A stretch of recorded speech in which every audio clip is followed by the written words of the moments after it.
Oh well. Hello! Hi! Welcome to Chili's! Do, do, do, do, do. Gimme? Thank you! I look good. Hello! Today, we have literally nothing to talk about. I would say if we actually didn't have nothing to talk about, but we have a lot of things to talk about. I mean, not a lot of. Just some things. Hold on, let me recheck everything again. So here I am. Here's my stream title, all changed. Hear me streaming, going live hour earlier than usual, but I don't know if I'm gonna end at usual time or not, or earlier too. So, you know, it is what it is. I need to close this. I need to close. I kind of don't want to close this. Let me not close any of this. What about... Okay, all of the windows here is needed. All of the shit here is needed. Unfortunately, can't close anything here. Ooh, I'm sleepy. I am. Why is this too loud in my head? In my ear? Why am I say? Why did I wanna? Oh, it's even louder. It's loud as hell. Can it be quieter a little bit? Can you shut up for a second? Well, I don't want to sit here without music. Should we go to the main menu? I don't like this music. Title. Yeah. What music is in the title? Oh, we like calm and waves. Waves are better. Okay. First of all, I'm telling you, I'm reading you my dream because it was fucked up dream, you know? And when you have a fucked up dream, it's your, like, holy duty to tell everybody about this dream. Okay? I even wrote it down so I wouldn't stutter all the time trying to collect any of this. The hardest part now is to fucking read this small text on my screen. Control plus, Control plus, Control plus. Okay, now it's big text. My dream from yesterday. Yeah, it was yesterday. Oh no, it's gonna make fucking opening type of shit. Why is everything disturbing today? Can it not do it? Can I go to like here? And it's not gonna do it, right? It's not gonna do it. Episode 2. Look at our progress. Just like 7 episodes to go. Holy crap. Okay, my dream from yesterday. I was a part of some group like Mystery Corporation from Scooby-Doo, kids investigating ghost stories, that sort of thing. We were in abandoned office buildings, the types that they had in America, with huge glass walls windows that look onto the street, whatever. It just for vibe. There is 4 people in this investigation group, me included. By the way, it's kind of disturbing dream, so, you know. Somebody found Polaroid photographs in the driver of a photo table. They were all some sort of disturbing shit. Person who find the photos passed them around and I look at them and everything was fine. I passed photos to the other girl in the group and while she was looking at them, she froze. One photo caught her eye. It was a photo of a face that had multiple other faces grow through it. Not a lot of small faces grow in a face. It was 2 or 3 faces growing through each other. And I look at the girl to ask, what's wrong? And her face in real time started growing new faces over hers. Slowly new faces crawled through her cheeks and forehead while she was standing here staring at the photo. So I slapped her. Snap out of it, bitch! And she did! Her face came back to normal and she unfroze. But when I slapped her, the photo of the faces fall and somehow there was another photo connected to it from the opposite side. It was a pure white Polaroid with a vague silhouette of really squarish person painted black in the exact center. We collectively look at it. In a moment, a guy that probably guarded that abandoned place came and started yelling at us. We ran, but he caught us up. The moment he touched hand of one of the people in the room, as if suddenly no bones was in his body, God dropped dead. We stared at him speechless. And then we started running. In a couple hours of running, sun came out. We were in a rural area. At this point of the dream, we already knew that Polaroid that we looked at somehow manifested like physical human form of a death that is now following us and want to kill us. But until we're literally running, there's a chance But while we live running, there is a chance that death can catch us, but is still able to kill people around us. So we decided to separate. Two people were really scared and thought of going as far away from the spot when the photo was found as to go to a different country. Me and the girl stayed together, and at this point in the dream, it was revealed to me that she actually my girlfriend. So lucky. we we were walking, and I asked her what she's going to do and where she's going and how she's going to deal with all of this death shit. And she was in the middle of telling me that she's going to stay with her mother when death actually caught up to us. And my girlfriend dropped dead in my arms, right under the cold, blinding sun. And then I woke up. That was my dream! Yoo-hoo! I don't know, I'm excited to be here, so I read it in a kind of funny way. I'm sorry. It was kind of scary, but it wasn't like a nightmare type of dream. I was actually really interested while being here. Count as a cheap, like, horror fiction, also? Would count if it wasn't my little fucking dream. Dreams are cool, to be fair. Dreams are awesome. And I don't really often remember my dreams. So, you know, that's nice to have one here. Okay, now I can delete it from here. Boom. Is it it? It is. Okay, that's all for the dream. And then I also made this. Are you ready? Ooh! These illustrations for my Canon and Shannon actually furniture. Theory. So good. I've enjoyed it so much. Like, look at them. They look awesome. They literally look like them before they were turned into people. Look at this.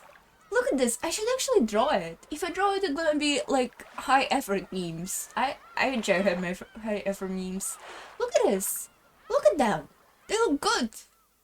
Look at Shannon being like a puffy little chair, little like stool. I don't know how it's called. And Kanan being a chair. I respect it. And Nagoda is a what's it called?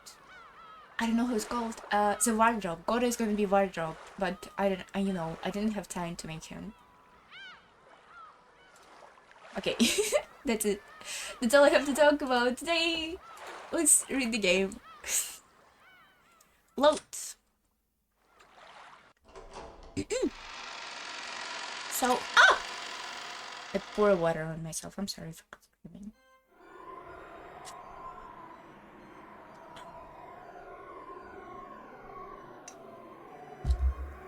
Now can they all in water? Oops. Why is my... What? There is a yellow shadow falling at my... Where does it come from? Why is the shadow yellow? It's so yellow, and my leg starts to look so yellow, so what the fuck is wrong with my leg? But it's just a shadow. Okay. Yeah. Last time we witnessed Kanon going with Jessica into high school culture festival or whatever. And did my mic even on? Good thing it is. Good thing it is. Why did I always not check my mic when I go live? I'm so weird.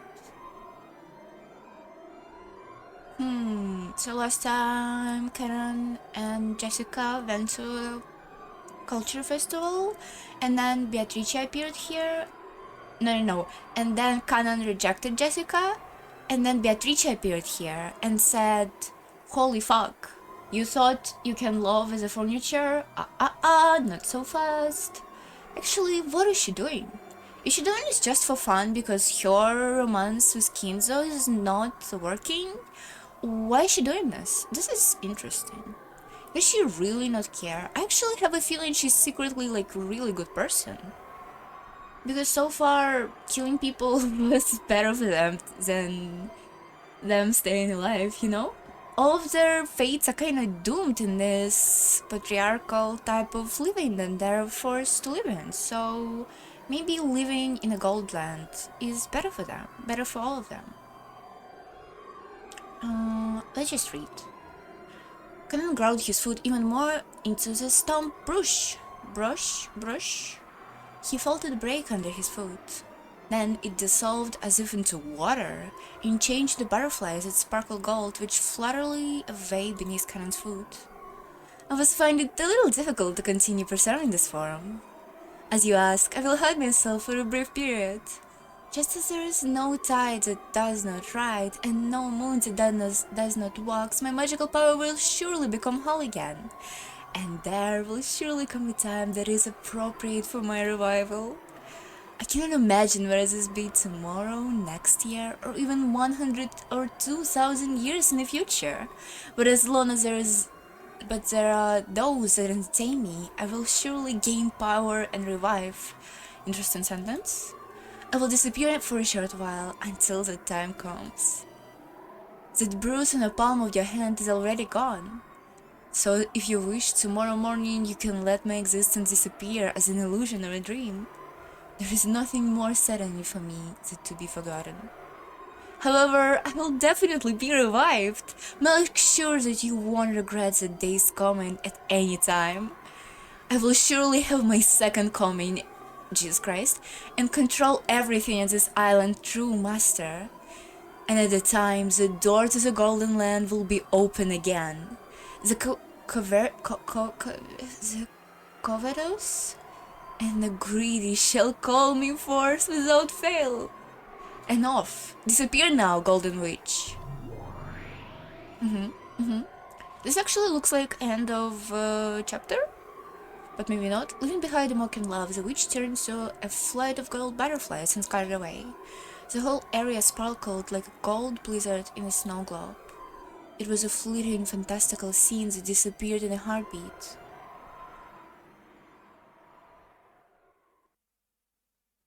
The witch could no longer be seen. However, Conan felt like he could still hear the shrill, unpleasant laugh. Scorpion guts! Excuse me? Who's saying this? How entertaining, how entertaining! Why is the human world so entertaining after such a long absence? Go insane with love, go insane with gold, those that Those that don't go insane from those are not human. I see. When the word furniture is fitting indeed. Furniture is created to serve humans, and I toy and whiz and tyrannize those humans to ease my 1,000 years of boredom. What a truly entertaining rogue paper scissors situation that I cannot control furniture.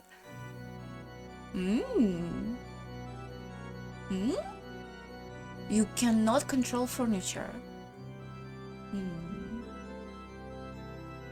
Kinza, your enterprises are truly interesting.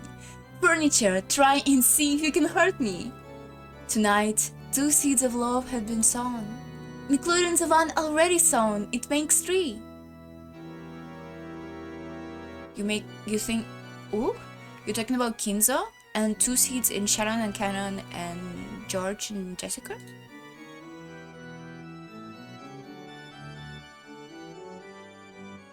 Beatrice, why did you leave me alone in this painful world? I detest you. You yearned after this much and yet make no attempt to answer. I will detest you for all eternity. My lord, drinking anymore will be damaging to your health. Can't you also be warned by Dr. Nanjo? Be silent, Genji! You do not understand my grief and sadness.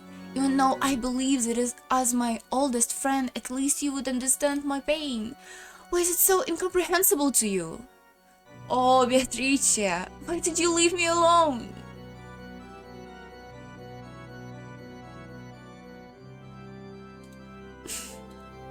What the hell is all this furniture stuff? What is all that crap? Oh, how heart-tender, Jessica-sama. Even though her crying voice that I can hear from her room tells me of the situation, there is nothing I can do. This is all a tragedy due to people who are too young getting too close when the positions of their birth are too distant. I can do nothing but understand my lady's feeling and walk away quietly with silent feet. This section sucks. Can we come back to murder mysteries type of shit?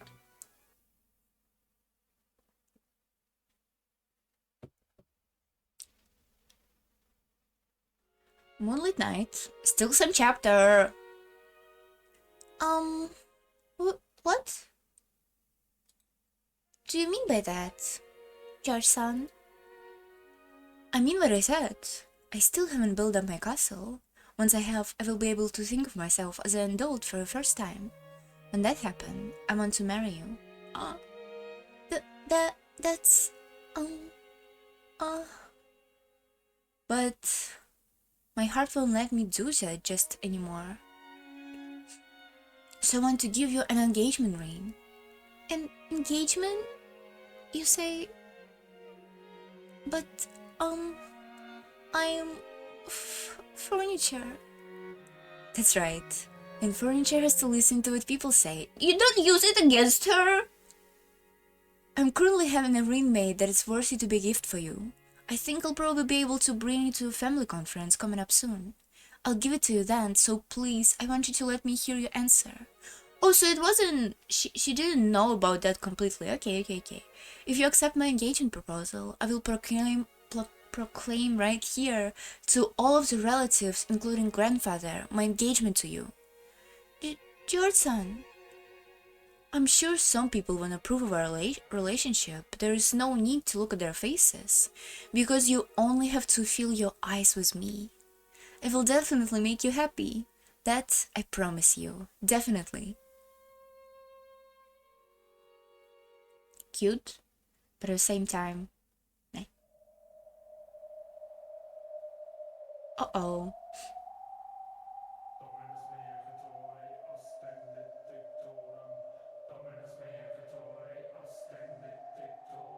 What is this music? I will look forward to seeing how it will ripen. The gold butterflies do not swoop upon the juice of overripe and rotting fruit. I cannot wait for days to harvest to come. Is it time to have a banquet here yet?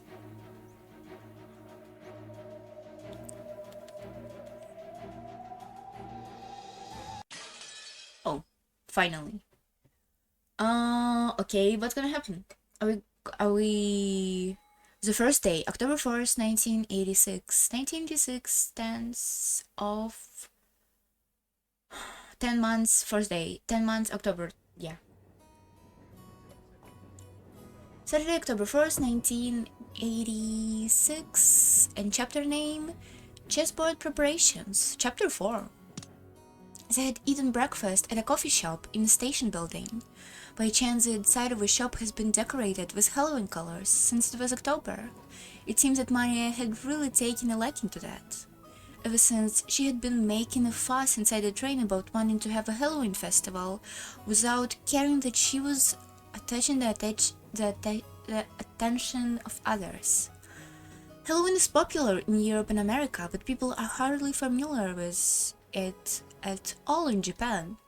The shopping district was colorfully decorated with orange pumpkins, but the costume parades of children demanding sweets and saying trick-or-treats were nowhere in sight.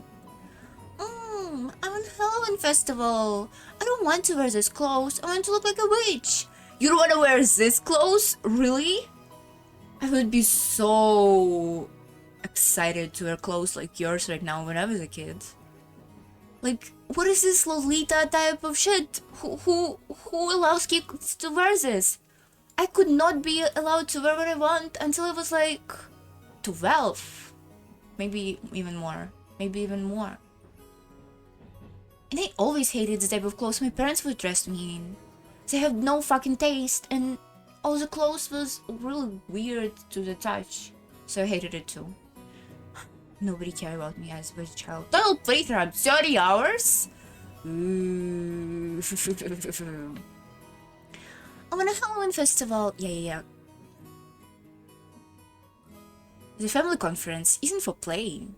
Isn't it like a whole month to the Halloween? Why are you fighting now? We are going to meet grandfathers, so you have to dress up nice. Well, it wasn't completely full inside the train. There were enough people here that almost all of the seats were occupied. as it's supposed to be. People not supposed to stand into running trains, no? Among them, Maria was making a fuss, kicking her feet back and forth in her seat while Rosa scolded at her. Rosa was told her many times in a low voice to stop, but Maria was taking no notice whatsoever. Time to listen about some great parents in here. Once Maria gets this way, no matter how much you try to explain the situation to calm her, she doesn't listen. In the past, Rosa used to pamper Maria and give it to her at the times like this. But this has probably been a problem. Almost certainly, the young Maria has formed the wrong impression that if she kept complaining nosily, her mother would give in and listen to her. That error has been brought to Rosa's attention through the educational look, and since then she had hardened her heart as not to pamper her beloved daughter. But Rosa could manage less and less mutual understanding with Maria, and it became more and more common that she felt discouraged by her own powerlessness. I wonder what actual steps you have to take here with a child. Are you gonna go to like some compromise at first and then start denying her? Because you can surely, if you pamper her for that long of a time, you can surely just stop giving her what she wants at like suddenly, no? Maybe? Halloween! Trick or treat! Tell her it's whole fucking month to Halloween, what is this? I'm not giving you any sweets. You just have breakfast. Trick or treat! Trick or treat! As Maria kicked her foot, a stout old woman sitting on a seat across from Maria picked a candy out of her handbag and gave it to her. Uh-oh! Uh-oh! Uh-oh! Uh-oh! Got a treat! Got a treat! Look, Mama! Mama! Happy Halloween! Maria, you can't accept sweets from strangers, remember? Literally happened to me. Literally happened to me. Literally happened to me. Return it! It's alright. She's a lovely young lady. How old is she? There may not have been any malice in those words from the old woman, but it seemed that Rosa has taken that in extremely humiliating way. Uh-oh. Literally happened to me, by the way. Literally happened to me. Whoa, Rosa has like messy bangs here. That's cute. Maria, I'm always telling you not to accept sweets from strangers. That one's mine. No, it's mine. Let go of it. Do I always tell you to listen what Mama says? It's mine. Mine. I told you, stop making the childish whining noise. I love making whining noises. Rosa reflectively hit Maria violently on her cheek. Thank you for saying that she did it violently. In a flash, Maria started crying loudly. Rosa immediately snatched the candy from Maria's hand and stuck it out towards the dumbfounded old woman sitting next to him. Rosa, you are insane. You should not be trusted with a fucking child. Please do not give sweets to my daughter. I'm very sorry. Breathing heavily, Rosa once again held the candy out to the old woman. So mad. She's hot! She's hot like that, but, you know, she would be even hotter if she was an awful mother. The woman looked confused for a moment about what she should say, but then understood that perhaps her action may have caused trouble for this parent and child, and she accepted the candy back, apologizing. There is a better way to solve the situation. Then Rosa finally took notice of her surroundings. Her daughter's clothes were all messed up, she was crying and shouting with her nose dripping, and there were many dumbfounded passengers watching them. Except for the sound of a train running, the rail car was completely silent, as it should be. You should be judged, Rosa! Unfortunately, the beautiful silence didn't last more than a short while. However, in its place came up even more painful atmosphere as everyone whispered. Maria shouted, cried, kicked, and stomped her feet as usual, paying no heed to people sitting around her. Impulsively, Rosa tried to slap her again, but she noticed the cold eyes of the people in the train and couldn't do it anymore. You should, Rosa! How can I be sympathetic with all these women if they do this to themselves? Like,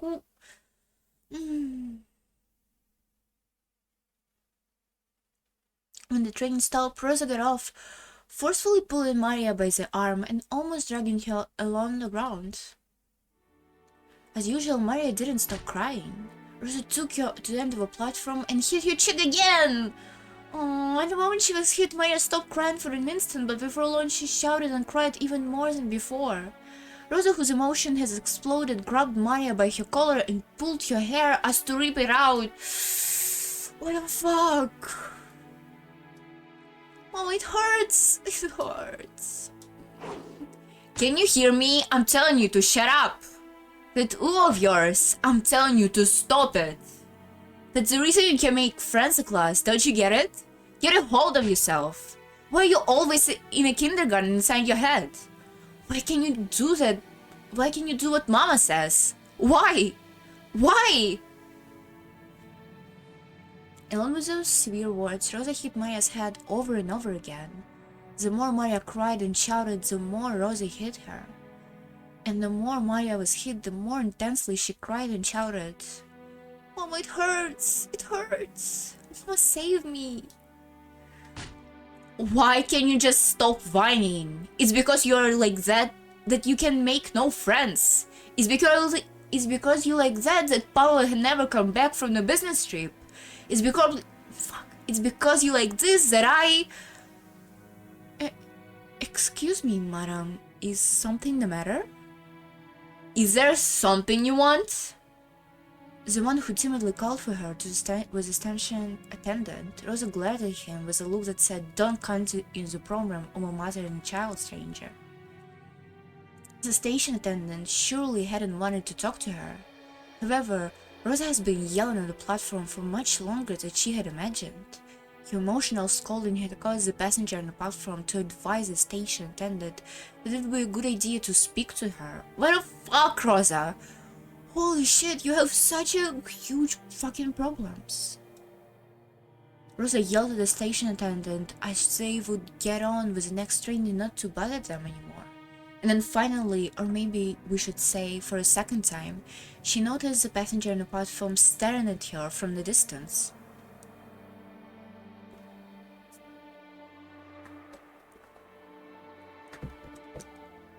Yeah, I fucking wonder why Maria is like this then. Why Maria is super like cruel and kinda unempathetic to other people. What is this? What is this parenting? What is this? To be fair, this part is much interesting than the part with George and Sharon. Rosa sweated slightly. She felt the wind chilled her sweat, tormenting her. Maria was still crying, shielding her own head. Holy fuck, this is so awful. No, useless the beating stopped. She would probably keep crying forever, unless the beating was stopped. She was... Dot? I've... done it again. As Rosa recovered from the evil that inside her head, she knew that she had surrendered her soul to something bad again. Oh my god, that's what you get when you don't know nothing about mental health. Mama, come back. Rosa fell onto her knees and hugged Maria, whose face all soggy with tears and mucus. Maria, I'm sorry. Mama, welcome back. Finally, Maria realized that her mother had turned back to being her mother. Then she clung to her mother's body and cried, burying her face in her mother's chest. Forgive you, bad mama. I'm so sorry. Please don't hate your mama. Oh, I'm perfectly fine. Don't hate mama. Mama was just being possessed by an evil witch again. But mama came back, so it's okay. Yeah. Mama was being possessed by an evil witch again. I'm sorry. I'm really sorry. For a long time, the two of them hugged each other, asking for forgiveness and sending words of forgiveness back. Jesus fucking Christ, woman! After a while, the two of them gradually calmed down and naturally drew their faces apart. Rosa's face, both were deep red after crying their eyes out. Do you want to have a Halloween festival, Maria? Yeah, I wanted to show the pumpkin marshmallow to George and Nissan and Jessica Oni-chan. That was a sweet which had been alongside the cash register at the shop where they had eaten breakfast. It was fancy sweet that a big orange marshmallow in the shape of a jack-o'-lantern stuck on the end of a stick. That's cute, I would eat it. Maria had wanted that had insistently pestered for it. Rosa had disallowed it, saying that there was no way she would buy such a sweet right after she had breakfast. Okay then, Maria. I don't know if they say so in this town or not, but let's get off and try searching for one, okay? Yeah! Love you, Mama! Love you so much! Thank you! I love you too, Maria. The truth was that they had no time to waste slaughtering around at a stopover station. If they missed the airplanes, they would fall half a day behind schedule. She should have left home with more time to spare, but she had ended up leaving late after spending too long choosing Maria's clothes. Because that, Rosa has been a bit impatient since the morning. Rosa, can you just start packing the day before and not right in the morning before leaving? Who doing this? She looked at the clock. I mean, I do this, but you know, I always on time though. I'm never late, so fuck you. I mean, I'm always on time, not on a stream, okay? She looked at the clock. They should have been getting on the next train immediately, but she thought it was firmly joining hands with her to go buy the sweets together, as that hand was warm. To Rosa right now, it was more important to regrow her bond with Maria. Maria was not only Rosa's beloved daughter, but she was everything Rosa had. Why are you treating her like that then? What is this?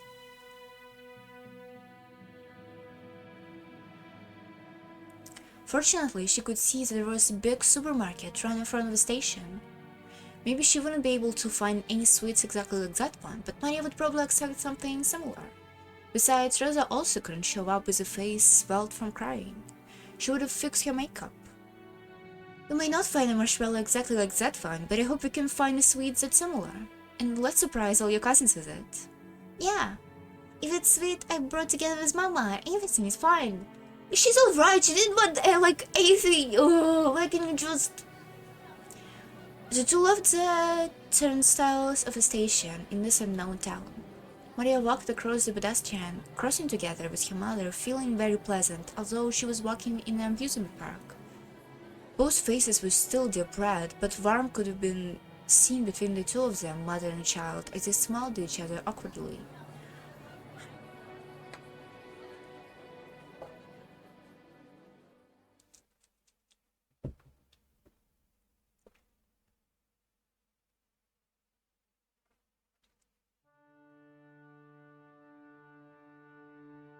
Dear, what are you doing in a place like this? Oh, it's you. It's nothing. It's just that this was a pleasant place to think. I have finished all the preparations for today. For now, shall we relax and wait while drinking some tea? Sorry, I'm always pushing all my problems to you. Please, can you rely on me more? I'm your wife. Naturally, I'm grateful for you always coming to my aid. For that very reason, I was able to devote myself to my work. I understand that, about your work. And the topic of father's inheritance, right? That has nothing to do with you. It's nothing more than my greedy siblings' collagen for rotten meat. It's alright, dear. Everything will work out. Your work has never once turned out badly. Did it? Nancy softly cuddled close to Krau's shoulder. She spoke words to reward Kraus for the difficulties of his work, but Natsuki was herself the one who knew best that it wasn't going well. Okay. Kraus' enterprises were somewhere like a seesaw where large amounts of money swung. A big investment leads to a large return, but the swaying of a large-scale seesaw is large yet sluggish and not something which shows immediate results. At times, he would make more investments so that the seesaw inclined faster towards the good side. Naturally, he did it because he had the confidence that in a not so distant future, he would be able to recover all the investments made. How can you have this mindset and still being so fucking destructive in your interpersonal relationship? Like how these two things even like come together in your brain? Also, it's okay to invest in business, but it's not like you don't need a stable family life? Really? You really think so? However, the Seesaw's Krau's choose has never turned out as he would have liked them to. Yeah, I can see that. He foresaw what's wrong, but times were slow. They never caught up with him. For example, think of a little seesaw placed in a park. Due to its great popularity, there was always someone playing on it, so if he wanted to play, he would have to wait a long time for its turn. And then one day, he went to seesaw walk-on, startled it, realizing he was the first to arrive, and had it all to himself. However, nobody got on the opposite side of a seesaw, so he couldn't play on it. And no matter how much time passed, nobody came to the opposite sides of a seesaw. The seesaw is a popular piece of playground equipment, so if you waited, another person would definitely show up. Kraus noticed. The weather looked like it was getting worse. That's why nobody was coming outside to play. But the seesaw is a popular piece of a playground equipment, so someone would definitely come. If he vacated his place because the weather seemed to be getting worse, someone would definitely snatch his place away, and he would end up only longingly gazing from a distance at someone else having fun playing on the seesaw again. Oh, to be fair, I would enjoy more like actual explanation of a business rather than weird seesaw metaphor. On one side of a seesaw, he continued to wait patiently, all alone. That was Krause's current enterprise situation.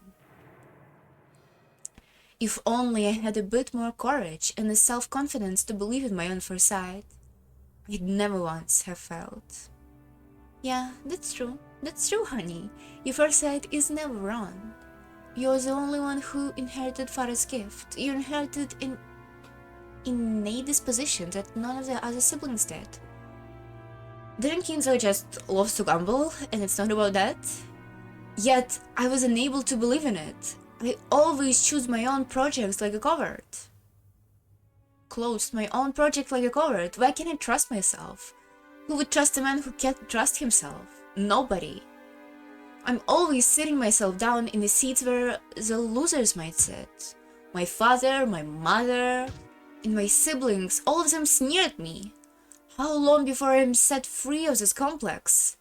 How long? Okay, so literally, everybody just suffered from being at this family. Holy fuck! Only Natsuhi knew. She knew of Krause's anguish.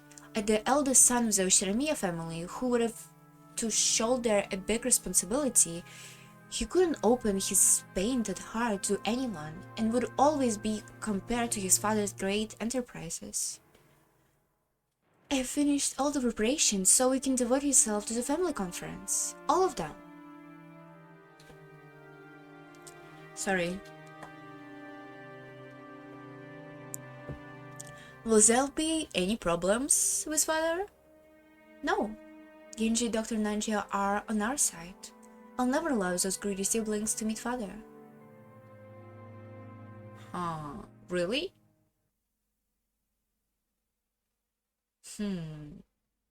So... Hello, Goda here! Yes, please leave it to me! I'm anxious to put my skills to work for the big annual job.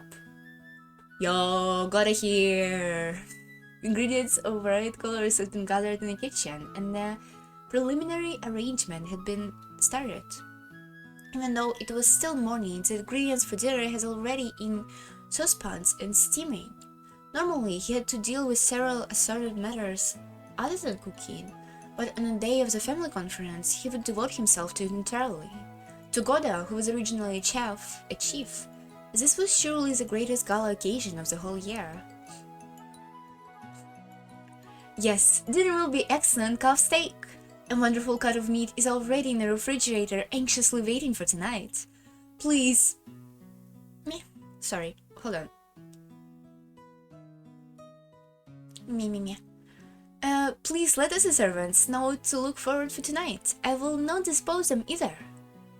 In the rate of Goda to be in a good of a mood towards his fellow servants. To Goda, who boasted about being a chief who worked exquisitely for the Shiramiya family, being given the right to show off his cooking at the family conference was the greatest honor. Okay, I'm leaving this in your hands. Also, is Kumasawa here? Kumasawa-san? I happened to see her earlier, but she's not here. I wonder if she went to make reparations at the guest house. So she's loafing around again? No, that's fine. Alright then, I'm counting on you. Yes, leave everything to me. Did he talk? Oh no, he was talking to the Genji on the phone. Genji placed the telephone back to the receiver. Slightly... What? What? What was it? Sighing lightly. Thinking of Kurosama, who has no doubt hiding and slacking off even though things were this busy. And the stage's Goda, who only felt like doing anything in the day when he could shut off. Genji signed once again. Hi! Hi guys! Look at them. Look at them. Gimme. Look at them. Look at them. Do you see my vision? Freak! Shannon has different colored hair! Holy fuck. We need to paint it. I need to paint it next time. Look at them! They look exactly the same! Like, I'm so right? So good at it? Holy shit. Can't believe that they have Princess Tutu plot in this show. Excuse me. All the rooms in the guest house have been prepared. We received instruction from a lady to make preparations for 4 people so the children can stay here. What shall we do? I heard Battery-sama is coming this year, so for the first time in 6 years. I guess my lady wants to stay up late with the other 3 cousins. Get them ready. No need to tell madam. I see. Certainly. So tonight, we'll have the late night shifts followed immediately by the morning shift tomorrow. It looks like these 2 days will be tiresome. Speaking of that, the weather forecast is saying in Typhoon will strike over here. Will that be alright? I have a question. I forgot why... Oh, I remembered. I forgot why they changed shifts at night the first day when everybody was killed, but starting killings, the 6 first bodies was found. And it was because Maria had found a letter with inheritance and everybody was on age and like Kraus and Natsuki were on age. So they changed the shifts and put Goda, Genji, Shannon and Kanan into the guest house and put Goda to the, you know, the mansion. Okay.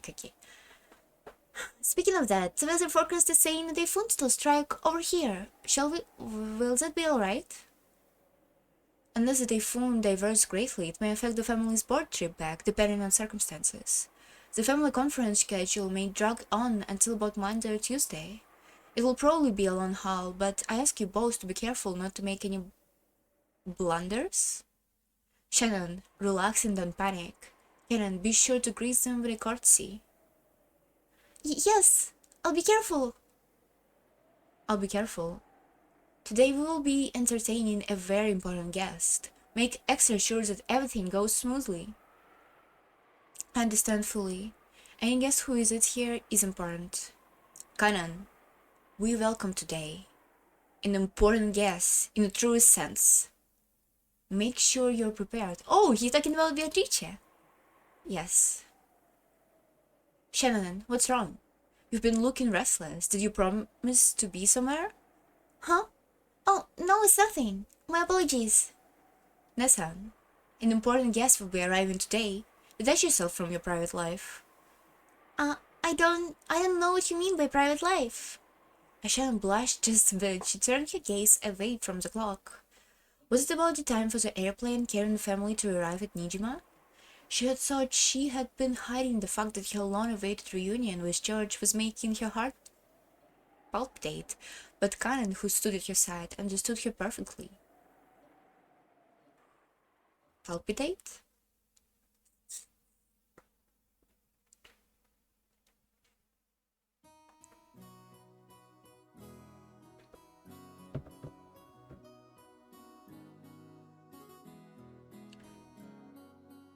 Shannon, please accept this from me without a word.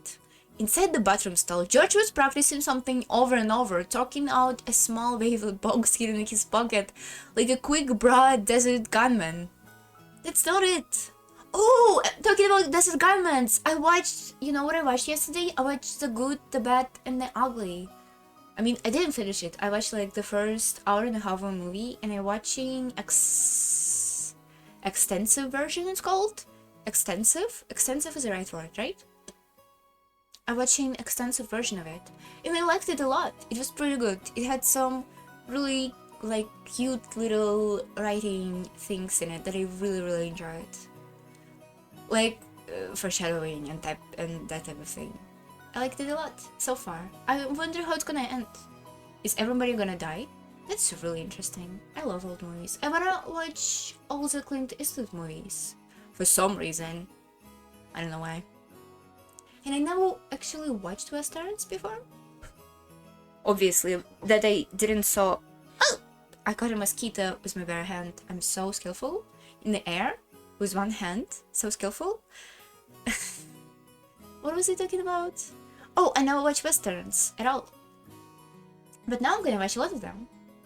There's not actually a lot of high quality western movies. I mean, highly regarded western movies. So it's gonna be nice, smooth ride for me. Okay, I'm sorry. That's not it. Shannon likes men with traction, does she? It must mean more powerful feel to it. Shannon, put this on your ring finger. That's in order, okay? If I don't say properly that it's on her left hand, maybe she'll put it on her right hand. No, Shannon isn't that arrogant, but there's no free will. That's be a little, I mean, As he crossed his arm, moaning and groaning, someone knocked on the door. George was startled back to reality. Hey, George-kun, you alright? You stomachache or something? Uncle Rodolphe, I'm alright, it's fine. No need to worry. You sure? Okay then, don't strain too much. You'll ass burst. Based, Rodolphe washed his hands, laughed carefully, and left. George knew that the most embarrassing part hadn't been overheard, and he patted his chest in relief. Curie, is Rosa here yet?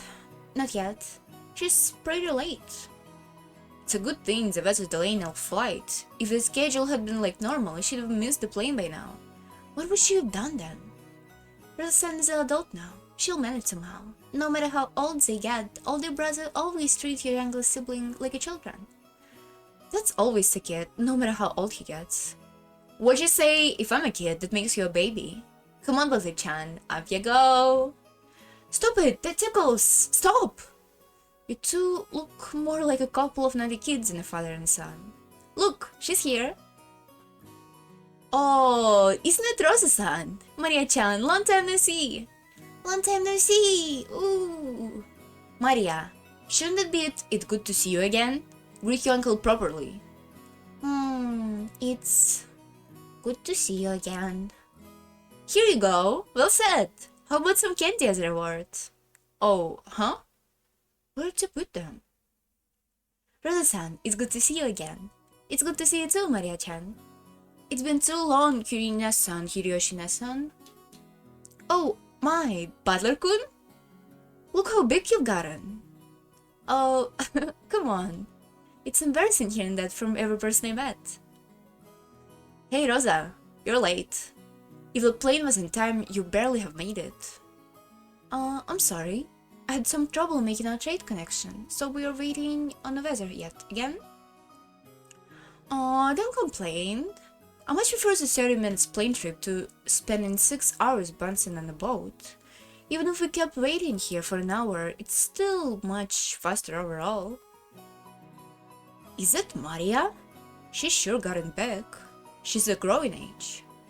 You last met her 6 years ago? Of course she changed. Women are creatures who can be born anew in a single day, and all it takes is a change of heart. Maya noticed a big man who she didn't remember mixed among the relatives and hid behind Rose's back, glaring at Butler. Hey, Butler, say hi! Last time you met her, she was just 3 years old, so she might be as well the first time. Yeah, I guess it wouldn't remember if she was 3. Hey Maria, long time no see. You sure have gotten big. Maria, this is Butler Oni-chan, Uncle Rudolph's son. Understand? Uncle's son is Uncle the son? She was obviously on her guard. She must have found it frightening for a large guy like Butler to suddenly start speaking frankly to her. Butler noticed that as well and thought of various ways she might approach her. Hold on. Ouch. Ouch, ouch, ouch.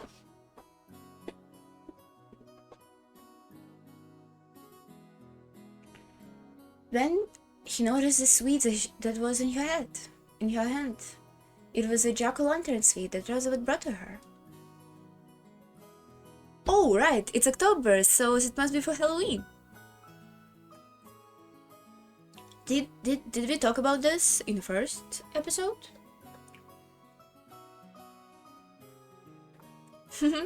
Trick or treat! If you try to take a treat away from a small child normally, you'd expect them to cry and smell terrified. The adults thought this method wasn't good, but surprisingly, Maria looked pleased, and her face split into a white grin. Halloween! Halloween! See, Mama? Butler knows about Halloween too! See?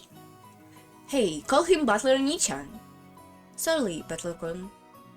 No, I don't care. Call me Butler. And I call you Maria too. Trick or treat. Trick.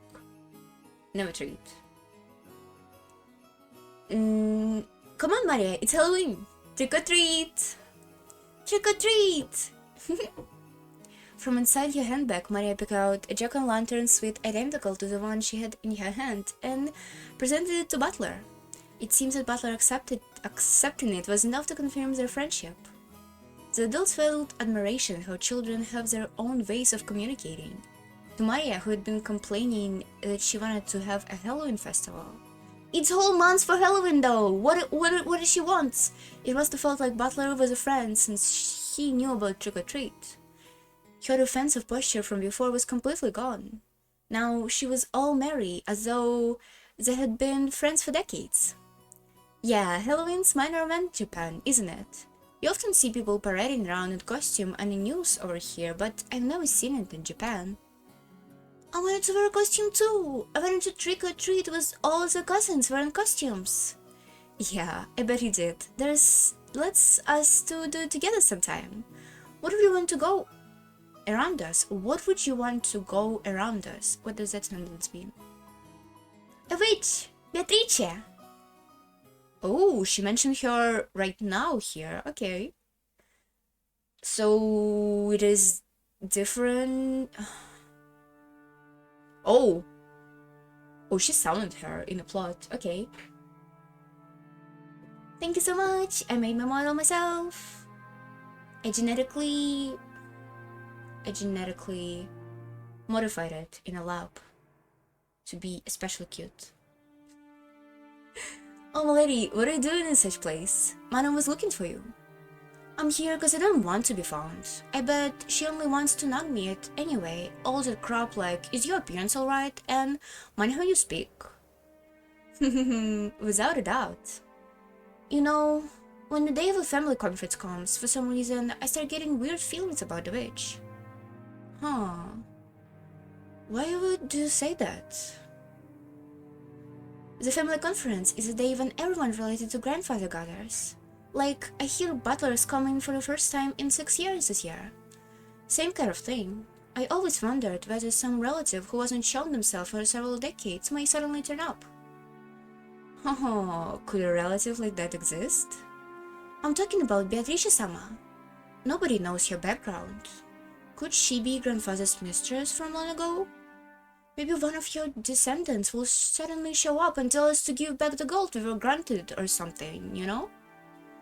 Ho ho ho.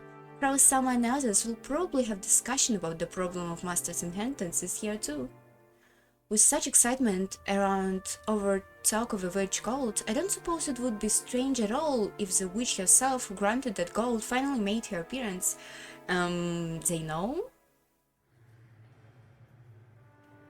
Kumasawa-san, you know, sure, you always quit in one moment and work in the next, but you've been here as long as Genji-san, right? You know more about Beatrice, don't you? Well, I wonder. Even if I try to remember, this old woman here cannot recall what she had for breakfast this morning. Kumasawa-san, you always escape in with those excuses, but you know something, right? Something I feel kind of devious atmosphere about you, like you know something and you're laughing behind our backs. How harsh. I don't have any secrets. The only thing you can say is that Beatrice-sama is the Golden Witch and that she is the other master who controls the knights on the island. Do you post your art anywhere? And if so, where? Me curious. No, I don't post my art anywhere. I don't even have Twitter for me being me, for my channel. But it's in process, That second-hand talk from grandfather. Even though you get paid, it must be a pain to go along with grandfather's tales. But I can say this much. What? In ancient times, Rokujima was feared and called Azukijima, Azuki being island. The story told among the fishermen is that Azuki was mispronounced from Akujiki, and in fact it was called Akujikijima, evil appetite island. Oops. I've heard this before. It was a story about how, cause of all the sunken rocks and shipwrecks around here, the fishermen got afraid and stayed away as much as they could, right? Evil spirits had settled down in Akujikijima, devouring human souls from time immemorial. There were all too many people who got involved with this island and were disposed of their lives. And it all settled down with a traveling mountain ascetic, where some will build the shrine and lay those souls to rest, right? What a shady story. They say the shrine was destroyed by an eerie, violent thunderbolt this summer, which tore through the darkness of the night. Oh, they talking about Shannon. Kumasawa-san, you really like those stories, don't you? How is it connected to Beatrice? Sure, I'd be pretty creepy if a thunderbolt wiped out a shrine keeping the dead at peace, but, well, it was all one from the start. I bet it was just got carried away by some large wave. The evil spirits of Akujikijima were up from their sleep and summoned Beatrice-sama. So if Beatrice-sama ever happened to come from family conference, then... Kumasawa kept silent for a moment here. Jessica, who wanted to keep going, found the silence very eerie. Once Kumasawa was satisfied that she spoke Jessica just right amount, she grinned broadly. Well now, I wonder what would happen.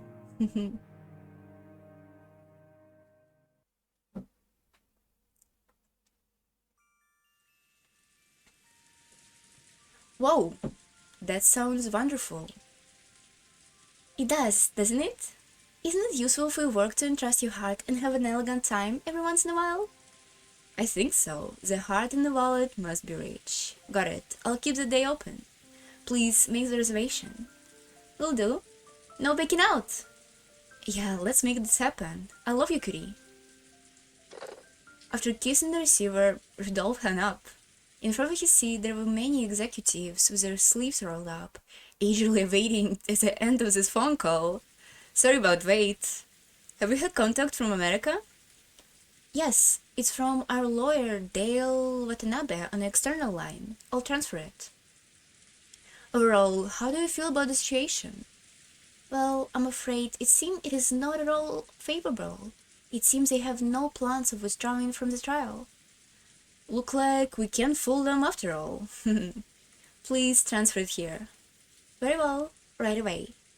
The executive ordered was secretarial office to connect him to the external line. Immediately, the telephone in front of Rudolph started ringing. Hello? Hello. Apologies for the wait, Ushiramiya speaking. Good day. How's it going over here? Hello, President Ushiramiya. Let's skip the greetings and get right down to the business. I have good news and bad news. Which one shall we start with? The bad news can go first. I can't fight if there is no dessert. Very well. The bad news is they have started preparing to prosecute us. Just a few days ago, a verdict has been handed out in a similar trial overwhelmingly in favor of a plaintiff. The defendants were also making roughly the same argument as us, but they were rejected in everything. I'm afraid to say, but if we raise the courtroom as we are now, we probably that our argument will be rejected in its entirety in extremely high. So that other trial was a disaster, and I was thinking their conditions were more favorable than ours. I forgot what happened here. They were telling about this in the first episode, but I completely forgot. What pickle with Rodolphin? That's tough. Then, what about the good news? I managed to get in contact with their executives, explain our situation to them, explain that we have no intentions of tarnishing their brand image, and I managed to get their understanding. They'll offer us conditions in a few days, and if theirs are carried out, they promise to withdraw from the prosecution. This comes straight from the number 2 man on the board of directors. Your impression? Honestly, I expect the conditions will be extremely severe. I would assume that changing the company name and the brand name will be inevitable. Where we do have margin in a negotiation in the amount of settlement money, the appearance of a public apology in a major newspaper, and the amount of time needed to carry out those things. Why don't they just come straight out with it and tell us to go bankrupt? They changed their second president only a couple of years ago, and the new president doesn't have a firm foothold in the position yet. If we resist until the bitter end, they fear that the forces who want to go against the current president won't hesitate to do some work in favor of the enemy. Hence, it seems that the big shots over here want to settle this matter as fast as possible too. Therefore, for the sake of a quick settlement, we may still have enough leeway to pull for some mitigation of the conditions.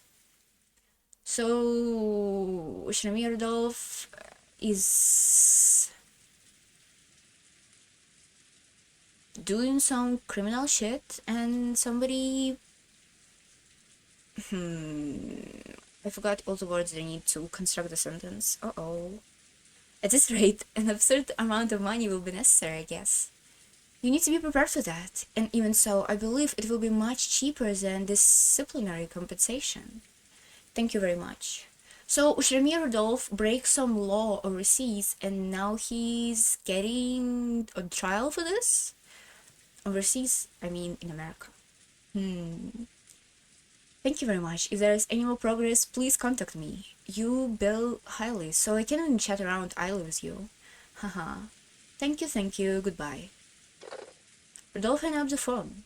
It seems that the executive sitting in the reception seat could have guessed what had been said. You get all that, you reprobates? Well, to sum up, if we can just pay them off, they're gonna let it slide. All we have to do now is turn our focus into how much. But President,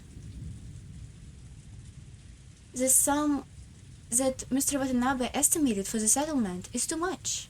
We don't have that much of a margin. If we'd have known this was going to happen, we never should have started diversing.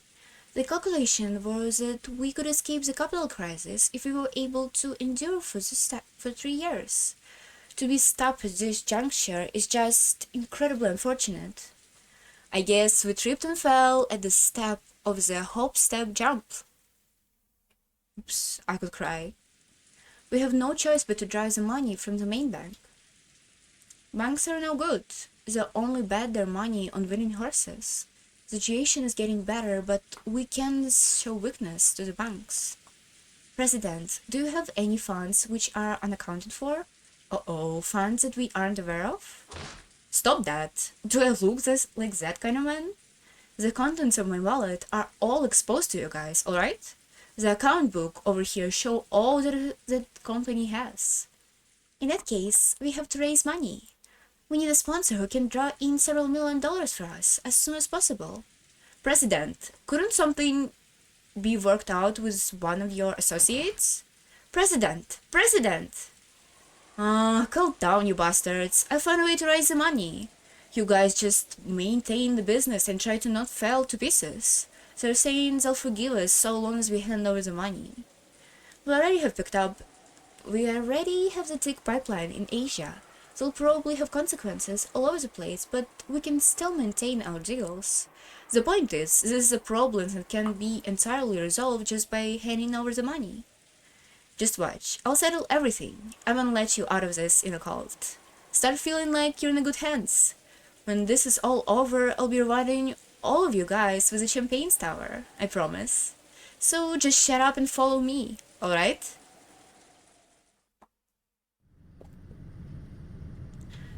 That part would be better if they could coherently say what they're talking about, like what type of business Krau's in, because it was too all fucking vague for me. The airplane suddenly shook, probably because of a turbulence. The shaking rose Rudolph from his sleep. He had woken up early this morning and had ended up drifting off to sleep while resting in the seats. Are you alright? You're still very drowsy, aren't you? You've been so busy with work lately. It's a damn good thing I'm busy with work. If I suddenly find myself with nothing to do, we'll all be out in a cold setting the next day. You're right, Butler couldn't come back now, so I'm afraid we can't just go around begging if things get rough. Yeah, we'll finally get our whole family back after 6 years. The man of the house is gonna have to give us his best so we can all spend some family time together. When he looked outside the window, he saw that the airplane was already started to drop in altitude considerably.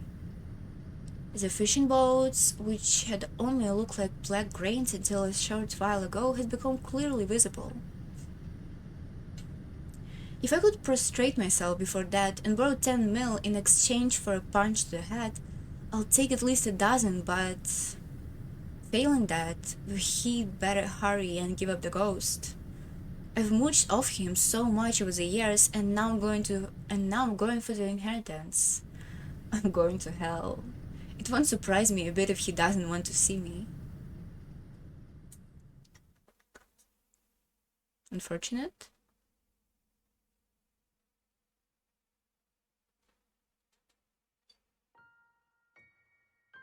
Could it be that you don't plan on appearing at the family conference this year either? Nanji looked at Kinza's face, signing. Kinza's eyes remained rooted as those strange magic books.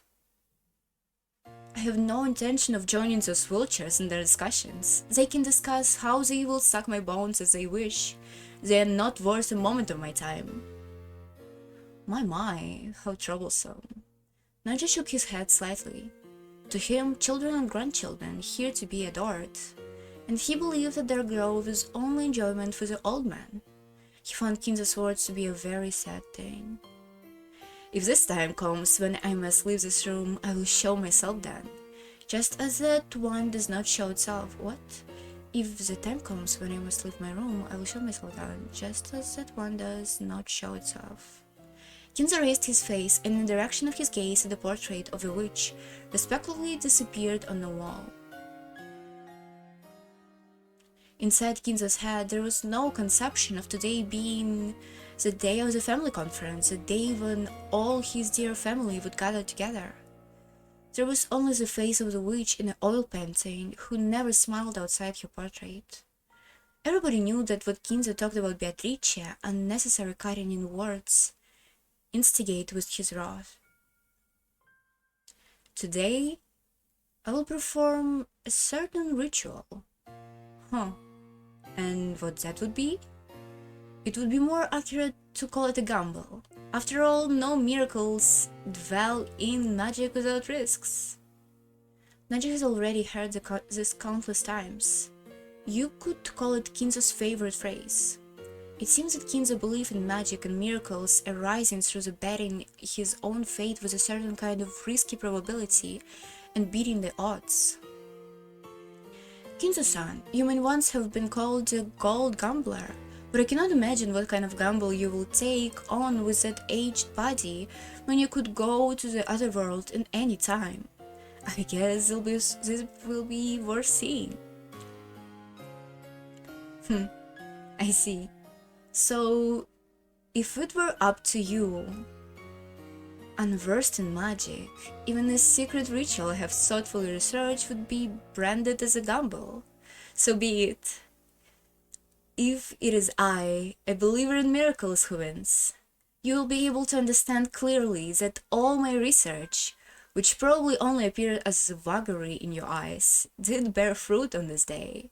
If you win, it will all end us, just as you observed, nothing more than a vagary of an old man who could go to the other world anytime. I wonder what on earth is this gamble you'll start. As your friend, I only pray that you come out from the bed. No, was it a ritual? I only pray from the bottom of my heart that you can come out from this ritual victorious. I thank you. Speaking of that, Kinzo-san, I heard that the long-awaited guest will be present at the family conference this year. Are they not talking about Beatrice? Who is he talking to? What? Kinzo reacted in an unusual way to Nanja's words and turned around. You know, Butler-kun from Rudolph's family? I heard he will be coming the first time in 6 years. But that's not who servants talk about. That's weird. I'm sure he has become a splendid boy. Butler. I wouldn't describe a guest who has been away a scant 6 years alone awaited. Upon hearing Butler's name, he showed an ill-humored expression as though he had been let down and turned his back to Nanjo again. I guess these 6 years went by a blink in a night to you, sinking your research in this room. Perhaps a truly renovated guest will pay us with visit. Everything depends on the results of the roulette. The roulette is already starting to resolve. Rouge or noir? Tonight, let us enjoy ourselves as we see what kind of miracles the roulette will show us. The payoff I'll reach. Why can I read? And I don't feel like losing. Beatrice, you shall accept my bet. Just then, the telephone on the table rang. The piercing noise seemed to displace Kinzo, and he picked up the receiver in order to perverse the silence as much as he could. What is this? I'm busy. It is Genji. The family has arrived. And what does it have to do with me? You can serve them some tea or something. Certainly. I will see to it. Don't give a shit about his own children? Actually, one of the best parents here, to be fair. Kinzo held up the phone rudely, watching him Nanjo sighed yet again and shifted his attention outside the window. As he was now, Kinzo would probably show no interest in any kind of guest.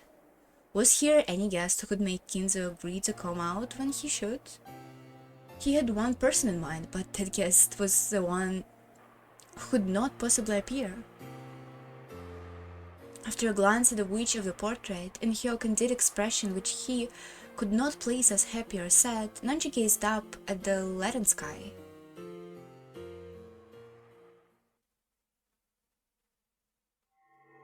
Ooh.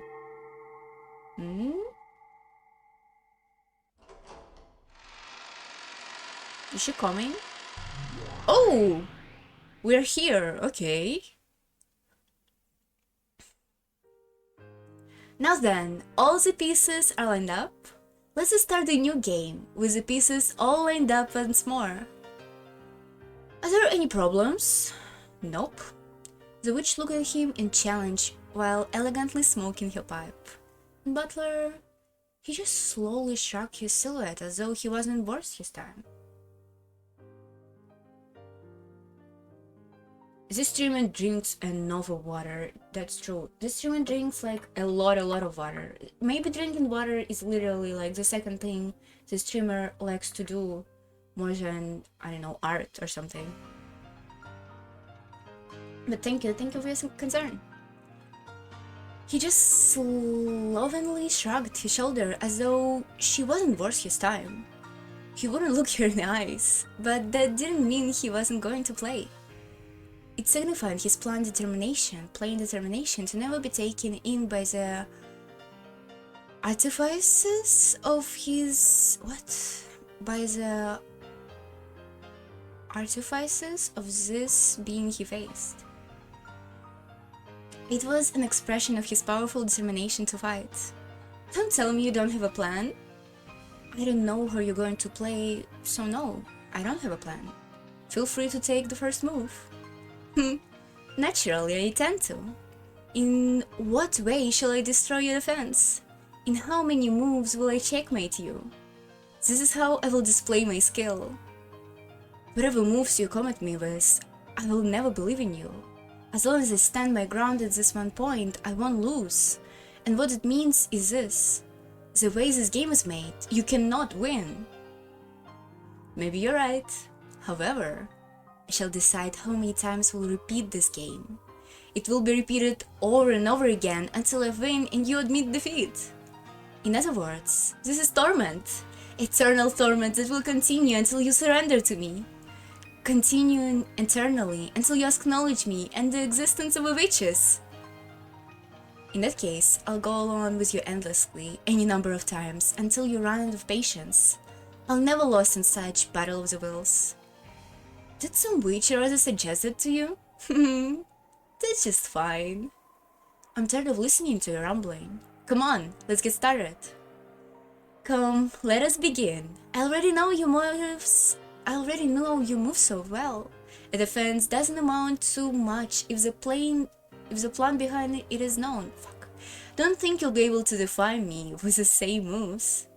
Beatrice, I have only one thing to tell you before we start. What is it? You're free to say anything. But when it comes to whenever I believe or not, that it always for me to decide. No matter how great your magic is, my soul won't yield to you. You think this will be torture for me? You're wrong. Then, what would you call it? This is torture for you! Haha! In reverse. Someday, you will yield to me and give up. Until then, you'll be tortured over and over again. I'm using a fine metaphor. Torture with torment each other, how truly amusing. Come, we shall begin the torture. Mia Butler. Cool girl. Totally sane. Umineko no nakakoro ni, Rando the Witch and the Reasoning. Saturday, October 4th, 1986, 10:45, Guest of Honor. Every year, the relatives who will visit Rokijima let out a sigh of admiration at the rose garden which first greeted them. They stood here, talking with each other about the roses' beauty and the state of their blooming this year. There was a single unhealthy rose among them, and Maria became overwhelmed with dejection at its state. Is she gonna do it every time, I wonder? But George used his quick wits, and saying he should look after it, she felt that sorry for it. And saying she should look after it if she felt that sorry for it, he marked it with a candy wrapper and immediately restored Maria's good mood. What happened to the candy wrapper in the first chapter? In the first episode, I mean. The once butler with whom she had been getting along well all morning raised the subject of Halloween that Maria loved so much and began playing around energetically again. To Maria, Those marshmallow jack-o'-lantern candies that your mother had brought for her were probably a treasure greater than any other. It seems that several of them has been brought to her, and she demanded trick-or-treat from every person she met, giving them candy instead of the other way around. I wonder why Maria likes Halloween so much. I thought that event was pretty difficult for Japanese people to get used to. Isn't this because it's a kissed festival where they get to parade around in costumes? It's fun to play around in an outfit that's different than usual. No, I think there's probably a slightly deeper reason. After all, she's Maria-chan, the witch. Come to think of it, when we were at the airport, didn't Maria say that if she was going to wear a costume, it would be a witch? Does Maria like witches? Not this again. Yeah, she loves them. So much that it became a problem. Well, admiring fantastical stuff like that is to be expected at this age. If she'd at least chosen a heroine of TV anime to admire, that would have been cute. Huh. Judging by Rosa's reaction, it seemed that, as a mother, she did not find her daughter's love for witches pleasant. Seemingly, all the cousins, other than Butler, were able to understand this, and they shrugged their shoulders, smiling awkwardly. So, if you like witches, you also like Halloween? Is this how it works? I guess I should just ask you myself if I did not know. Hey Maria, what kind of relationship do Halloween and witches have with each other? As Butler asked that, George and Jessica let out small noise. It seems they were too late. It almost looked as though Maria has been waiting for this question. After looking happy for an instant, her expression turned a little mean, as if to say, you don't know anything, do you? It was the expression of an enthusiast who had been engaged in an ignorant statement of an outsider with a wrong impression. Mean face? Oh, concentrated face. Ooh, the Celt thought of the change in strength of a sun over the course of a year. As its birth, its growing up period, its aging and death, and then its revival. I get it. The sun, weak and warm at spring, starts to grow up and become hot. And then it gradually gets weaker and wear out. Yeah, I can see how you could think of that as a passing of a sun's life. Yep. So they thought that at the end of October the sun dies, rested its body in the land of the dead, and then reviving again in the winter solstice. And so they celebrated the days in the sun ends in 1 year lifespan and dies, calling it New Year's Eve or Summering. That way of thinking is very interesting, to say that the sun is revived on the day of the winter solstice, when the daylight hour starts to grow longer again. It's an episode that makes you understand how much ancient people defy the sun. I see. And what do witches have to do with this? It seems that my casual urging towards a slightly infuriating Maria. She glared at me with eyes that told me to let you explain without interrupting. Maria looked like she was having fun telling me, so I decided not to interrupt. In the interval between October and November, life and death becomes the closest they ever will. The Celts believe that this was the time when the world of the living was in its closest to that of the dead, and those not of this world, and when they would be visited by many inhabitants of the other world. It was like the Bon Festival in Japan, hehe. At the times, the people believed that the soul returning to the physical world would go into people's houses or possess people to do bad things. So in order to avoid harm from them, the people invented protective rituals. One of those was to imitate creepy monsters and scare the soul instead, which was apparently a way to avoid being possessed. So the part became a festival, which turned into a costume parade. Maria's really knowledgeable. Ain't it the truth? Even I never knew Halloween had such a history. But where did the whole trick-or-treat things come from? Her knowledge was so extensive that the adults had started listening into it at some point. Maria, who was normally always treated like the youngest, puffed out her chest in pride. Rosa tried to say it was all just a kid's story and that she wanted to quickly break up the circle and let the luggage down in a guest house, but nobody else agreed and she let out a heavy sigh. Trick or treat is just for fun. It has nothing to do with what was originally a Celtic ceremony. That was created later when Christian customs were mixed in. But I think that Halloween should be this way. According to Maria, the souls of the dead weren't the only ones who visited from the world of the non-humans.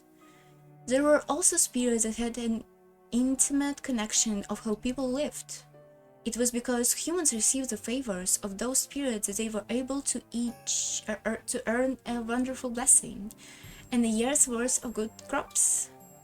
So, in other words, Halloween was also a bit of a harvest festival. I see. Now that you mention it, I get the feeling that October is a turning point in various ways, seasonally too. I mean, it's exactly on the other side of the year to Japan's April. Yeah, this might be a good place to mark it. And you know, the witches, they held a coven during this time called the Sabbath. Witches would thank the spirits that have out blessing of prosperity and reward them. Halloween costumes are an invitation of a visitor from the other side. So then the reason we gave candy to them must be because of a feeling that they should be thanks for the earthly harvest. Just like George Inisan says. So Halloween is a time that this world and that world intermingle. Good information. Unfortunately, I can't see how it's connected to the plot, so I count it as a filler. It's not Halloween yet. Why are you talking about this? It's not gonna be Halloween. If you're gonna stick to the point of the last episode, it's not gonna be Halloween. We're gonna be here for like 3 days. What are you talking about, guys? Precious opportunity for witches to interact with visitors from another world. Is that what you want to say? Just like Butler says. So, you know what? October is the time when the power of witches and demons and its most vigorous and prosperous. Okay, now it's connected to everything else. Because the whole October is here, is the past. Okay. I'm sure Beatrice will come too. And then we'll eat the marshmallow candles together and she'll take me into the Golden Island with her. We'll sing magical songs together, learn magic spells together, learn how to draw magic circles together. Aren't you already good at drawing magic circles? And then I'm going to learn the secrets of runes and become a great witch really, really quickly. Will you really? My, isn't it wonderful? It's best for kids to have dreams. By the way, Rosa, how old did Maria-chan turn this year? Stop being a bitch, Eva! Maria, that's enough of this topic. Don't worry about it, Rosa-san. It's a dream that any girl has once time or another. Thank you very much, but Maria has already outgrown that age. Hey, I'm telling you to stop! Rosa scolded Maria, trying to shut her up before her cheery discussion about black magic earned her the sneakers of the relatives. Whoa, that's a pretty large-scale dream. By the way, who's Beatrice? What was it? I've heard this before. Butler had been gone for 6 years and had completely forgotten about the legend of Erkejimovic. Also, it's not the same Butler as like in Metalland talking to Beatrice right now, okay? However, when he said that he didn't know Beatrice's name, Maria's mood, which has been so bright until now, became sour in an instant. When he saw that, Butler immediately remembers that it was the name of the witch of the island, but the damage has been done. Until Maria's mood improved, many mysterious and fabulous episodes regarding the Golden Witch were drilled into his brain. Are we gonna talk about them? Oh, we are! Oh no, we're not! That's enough, Maria. Thank you, Butler-kun, for going along with your stories. Karen-kun, don't you have work to do? Please leave now. Gora-san, I think everyone needs to set down their bags for the time being. Sorry, but could you guide everyone to the guest house? Certainly. Well then, everyone, I will guide you to the guest house. Then if you will excuse me. Led by Goda and relatives headed off in the direction of a guest house. Their minds unsettled down their luggage and taking a quick rest, they didn't notice that Rosa and Maria had stayed in the same spot. Oh no, is it gonna be another great parenting moment? After watching them leave towards the guest house, lots of features changed suddenly. She let go of the hand that was gripping Maria's arm the whole time. There was a bright red mark here, making it clear how much excessive force she had been gripping Maria's slender arm with. That hand that smacked Maria over the hand and pulled her ear up into the air, pinching it sharply. Why are they making Rosa that bad? What? I'm always telling you not to talk about witches. Haven't I always said that was our promise together? Mama, it hurts. It hurts. It hurts. It hurts. It hurts. Halloween, Halloween, do you even stop? A witch festival? Who cares about the Celts? Who cares about black magic? Are you an idiot? You are 9 years old. 9! Because you made that rockets on a train, I had to go to all this trouble of getting off and buying you those disgusting monster marshmallows that look like they have fluorescent paint on them. We were even late because I brought them to you. How much more will you have to embarrass me before you're satisfied? As it occurred, she twisted Maria's ear up, making it seem like it was going to snap off. An expression of anguish spread across Maria's face, and she stood on her tippy toes, as though her life depended on it, trying to soften the pain on the ear that was being pulled. Oh, holy shit. Is she gonna die first? Oh no, is Rosa gonna die last? So we gonna be tormented a little bit as a viewer? This time, Rosa suddenly stole the candy that Maria has been holding in her hand. Uh-oh. Then she threw it on the ground and stepped on it over and over. To Maria, it was supposed to be proof of her memory of that span of time, however brief, when she had enjoyed going shopping with her mother. But it was being trampled by the same mother. It was as though a brand was being pushed against Maria's eyes, leaving a mark that couldn't be erased. Who cares about this disgusting candy? Disgusting, disgusting. This is why, you see? This is why. Disgusting. She struck Maria's head over and over again with her palm as she spoke. She didn't hit Maria's face because the red swelling would start out. Because the red swelling wound. What? It's not wound, it's wood. Right? Because the red swelling would stand out.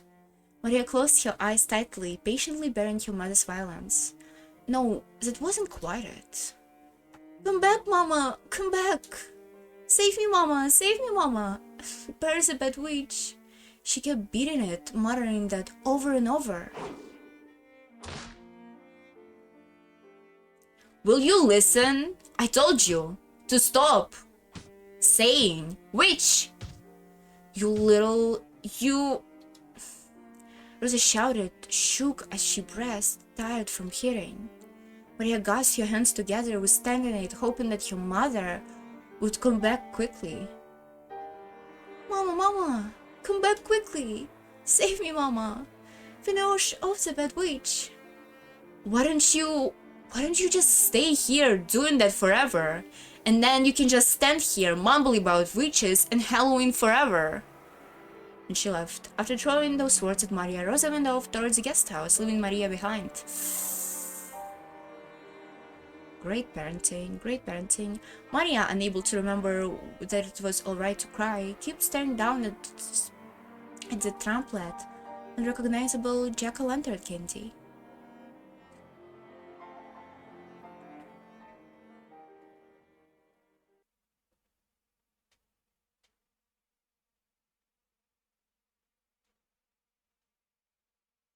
Oh, Rosa, where did you go? I'm sorry. The roses were so wonderful, I got a bit carried away. Rosa, go set your luggage down quickly. We're going to Great Aniki. Hmm? What happened to Maria-chan? Is she still by the flower beds? Yes, it looked like it looked like there was a rose she liked, and she said she wanted to look after it and wouldn't listen.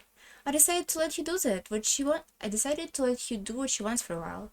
Hold on, let me pour some water because my water stopped existing. How would you say that water ended in my cup? What the fuck? Why can't I remember the word? Oops. Hold on. Ouch.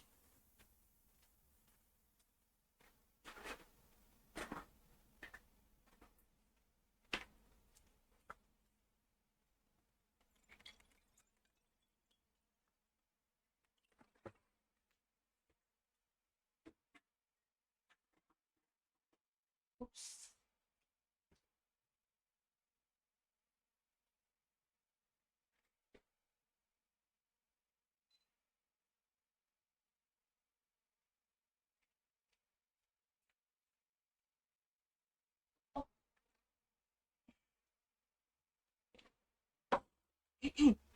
Sorry?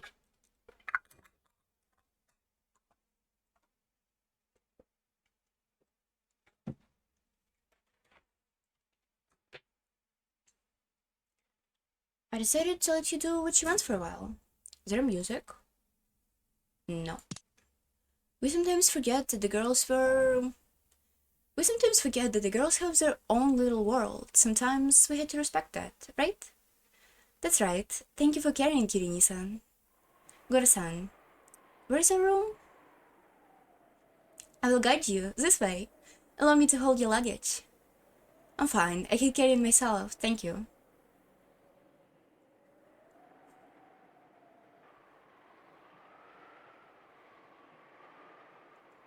Rosa went into the room that Goro was guided her to. Closing the door somewhat violently, she threw her luggage on top of the bed. I'm always curious about this. I noticed it in some books that I read recently. I noticed that people just put their luggages on their bed, but wasn't their luggages just standing on the ground? Literally? Like, why would you put it on your bed? This is so weird. So weird. She got down on her knees in front of the bed and buried her face in it. For a while, Rosa made it as if to shred the sheets with her fingernails, sobbing continually.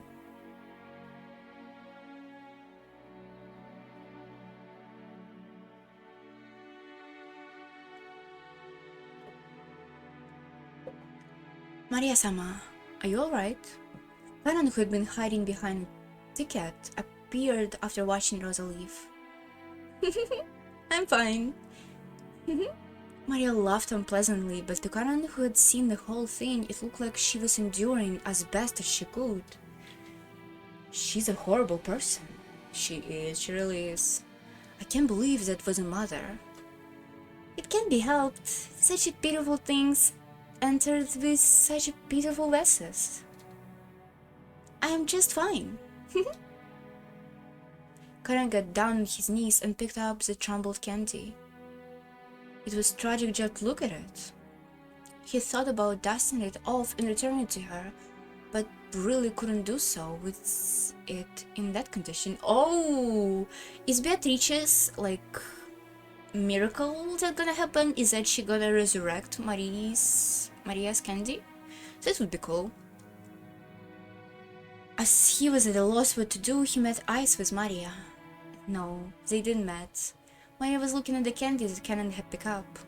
Right now, Maria's heart was surely the same as the trumpet candy which had been crushed into a pulp. Karan realized this, but he didn't know what he should do. I know, I'll exchange it for one I received earlier. Karan remembers that an identical candy which he had received from Maria was in his pocket. Maria stuck out her hand. Karan thought she was trying to accept it, so he held out the candy, but Maria didn't try to grasp it. Then Karan realized she was asking to give it back. No matter how tragic it was, the crumpled candy was Maria's. Her mother had brought it for her. No matter how tragic, it has to be this candy. If only it could be made pretty again by dusting it off. Karan hung his head. I can't do anything except dusting it off. Sorry. Karan held out the miserable candy she wanted. Maria took it and spoke. Thank you. A human can't do anything except dust it off, but a witch can repair it how it was. It would be easy for Beatrice. Maria-sama, do you know about Beatrice-sama? There couldn't be anyone related to the Shiramia family who didn't know Beatrice's name, but with Butlers as an exception. But just now, Maria has been told Butler about her proudly. She had spoken almost as though she had been meeting with Beatrice regularly. The inside of a fist Canon made with her left hand hard sharply. Well, didn't they say that Beatrice cannot leave this island? How the fuck did Maria meet her? Did she actually didn't? In the past, a witch called Beatrice had appeared and had tempted him and Shannon. He had always tried to make himself think it has been a bad dream. However, Shannon insisted that it was definitely been a real witch. And then, this summer, the shrine to local Shinto god has been hit by lightning and had disappeared without a trace in the span of a single night. He had known that Shannon had broke the mirror, and he remembered too that upon the witch's departure, she had left him with the words that she would eventually be revived. So... the thing with Shannon and Canon did happen on other, timeline? If I can call it timeline, in other universe or whatever. So this is kind of consistent thing. But Maya having a candy is not a consistent thing. That's interesting. And now this girl who had no end of faith in Beatrice spoke as though she had met her. Canon couldn't suppress a sense of something ominous welling up in his heart. For a while, Maria remained silent, as though she could see into Canon's heart, as though she was waiting for his memory of Beatrice to come back to him. Then she spoke matter-of-factly. You know, I'm a friend with Beatrice. I'm meeting her today too, to play. Play? Yup, play. We're going to study magic together.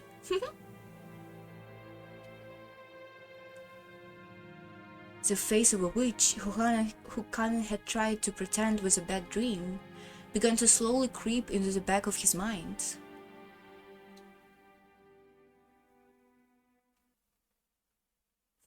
What's next? Father said he was extremely busy with his research. He said that, unfortunately, he will be unable to make an appearance. Based? Come on, we've put this conference in our schedules and come all the way to Okijima during the very busy fall season. I wish Dad would act a little more sociable. So true. Dr. Nanja, is there really a problem with his research and his mood? He isn't already bedridden and unable to get up, right? Well, I wonder. There is not much I can say. Nanja glanced at Natsuhi, as though he wasn't qualified to disregard Natsuhi when he spoke on the topic. Wasn't healthier than ever.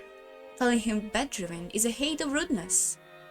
But he only was 3 months left to live, right?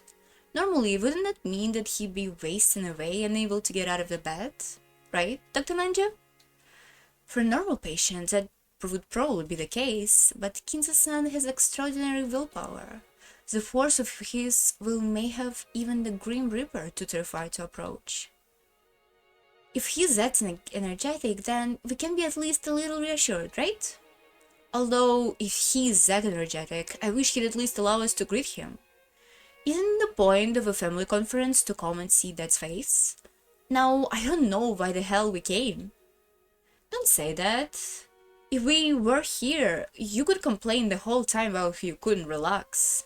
I say we should celebrate that all of our siblings are here together as a family again this year, as we were the last without even one of us missing. Really? What about Rosa's other daughter? You realize we couldn't met him. Wait, hold on. I just realized Rosa has 2 children, and her second child is Maria, and she behaves herself like this with Maria, with her second fucking child? Is this so bad? How is she so bad at parenting? It's not that hard. I mean, it is kind of hard. But you have a second child, you have a whole child of experience. Queen. Okay. You realized we couldn't met him at last year's family conference either. I wonder why he can get him to understand that his children by blood want to see him after 2 years. If you have words of greeting him, I will tell him for you. Or Eva-san. Perhaps you had something over in the greeting you wanted to discuss with father? Come on, what are you talking about? Sheesh. Give it a rest, Eva. Natsuki-san, forgive us. You were just concerned about father's condition as his daughter. Please understand your feelings a bit. That's right. Eva, how suddenly you become respectful to father since he was told how long he has left.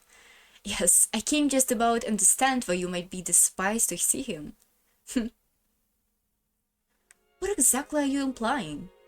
Quit it, Aniki. Why don't we pray that his mood will improve by dinner? And we're just arrived. And anyway, they only came to give a light greeting. We can hold the family conference even without that. No, there should be even a few things that we can talk to him about until we form a unified opinion. Right, Hideyoshi-san? Yep. Just as Rudolph-kun says, we can only gather our faces here once a year. We've got to value this prosperous time we've got and talk together frankly. Even though the tea hadn't become yet, they were very strong-minded. But before that, I wonder if we have enough leeway to enjoy the black tea at our leisure, surrounded by the wonderful furnishing of the mansion's parlor. Yuri would seem to hold some slight admonishment towards all of the people gathered in this place. They all understood, and as they cleared their throats and straightened their neckties, the atmosphere in the room returned to normal for a moment.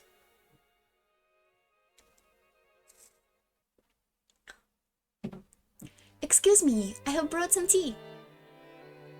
Hey, Shannon-chan, you just keep getting prettier and prettier. Shannon entered the parlor, pushing the serving cart. Everyone decided to slowly enjoy some black tea for a time being. A wonderful aroma began to spread throughout the parlor. Looking at the scene, it would have been impossible to guess the strained atmosphere which had been here until right before Shannon had entered. Of course, Shannon, who was setting out the tea, probably didn't even notice. Curie made a gesture that seemed to laugh at everyone's adult appearance. Rodolphe didn't like it when Curie took the initiative and spoke at the family conference. Uh-oh. It was his worthless male pride. He probably didn't want to look like a weak man taking his wife's advice. She understood that, and was doing her best to refrain from saying anything unnecessary. So she appeared herself from a circle of siblings which has a good nature only in appearance and slowly enjoyed her tea near the window. Oh, Rosa-san, I thought you all siblings were having a friendly discussion together? You're joking. Sorry, don't take it the wrong way. I'm just rolling my eyes at my husband. It seems that Rosa hadn't been able to keep up with the charade of amicability. They had come here to fight bloodily, dirtily, each trying to steal the inheritance from the other. She probably didn't want to pretend to be a fellow conspirator at this stage. Or maybe she was still much too inexperienced for that. It looked like the wind has started blowing harder here. The plants are all shaking so much. The typhoon had probably already come fairly close. I wonder if it will rain a lot tonight. Maria-chan really have grown a lot this year. Does it look this way? She still can't even fold her own clothing yet. What? She can't even fold her clothing yet? Why not? Yes, it's because she has such an affectionate mother. She'll grow into a girl who's rich in heart. Is she? Will she though? Rosa was silent. Maybe she was unsure as how Curie meant it. Me? I'm not fit to be a mother. Children can't choose their parents. Anyway, has the 2 kids, more than any person in this family ever had. Oh no, Kinzo had 4 children, but you know. That poor girl. Doesn't go both ways. A parent can choose what kind of child is born, either. What does that mean? Excuse me? What does that mean? This implies that fucking character of a children is the defined by his fucking genes or whatever. What does this mean? Ooh, ooh, ooh. Obviously, child's personality is 100%, well, okay, not 100%, but mostly depends on how their fucking parents raised them. At least in the beginning. Rosa bit her lower lip. It isn't a matter of who's at fault. You just need to have the mindset of growing through the life together with her and slowly watching over her as she grown up. Rosa-san, you spent every day with Maria-chan, so you probably don't notice gradual changes. But the rest of us who have been reunited with her after a year really understand what she's growing up a lot. If you mean that sincerely, then thank you very much. Then, if you'll excuse me, is there anything you despise? Please go for it at any time. Shan bowed politely and left the room. After Hideyoshi and Rodolphe watched her go with turned heads, the atmosphere in the room began to revert back to what it had been right before Shan had visited.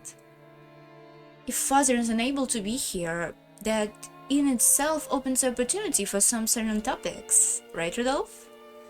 Yeah, that's right. We didn't come all the way out here to just drink some dusty tea, you know. Very well. Why don't you hear this topic that you're scrambling to get to? My, those people sure are strong-minded. They've really started fast. I must join in as well. If I don't assert myself, they'll quickly forget that there are 4 of us siblings. It can't be easy for you either. Maybe I didn't choose my words well. I'm sorry. No, I don't mind. I'm the only one who should be apologizing. We're both mothers with daughters, so really we should have more of these conversations. Daughters? But every time we met, we talk about something strange. That's the fault of the atmosphere in the mansion. Once we breathe in this air, everyone gets so strained. Just once, I want to drink a nice, long cup of tea with you, Rosa-san, when we aren't attending a family conference. There's a wonderful coffee shop in Ginza, which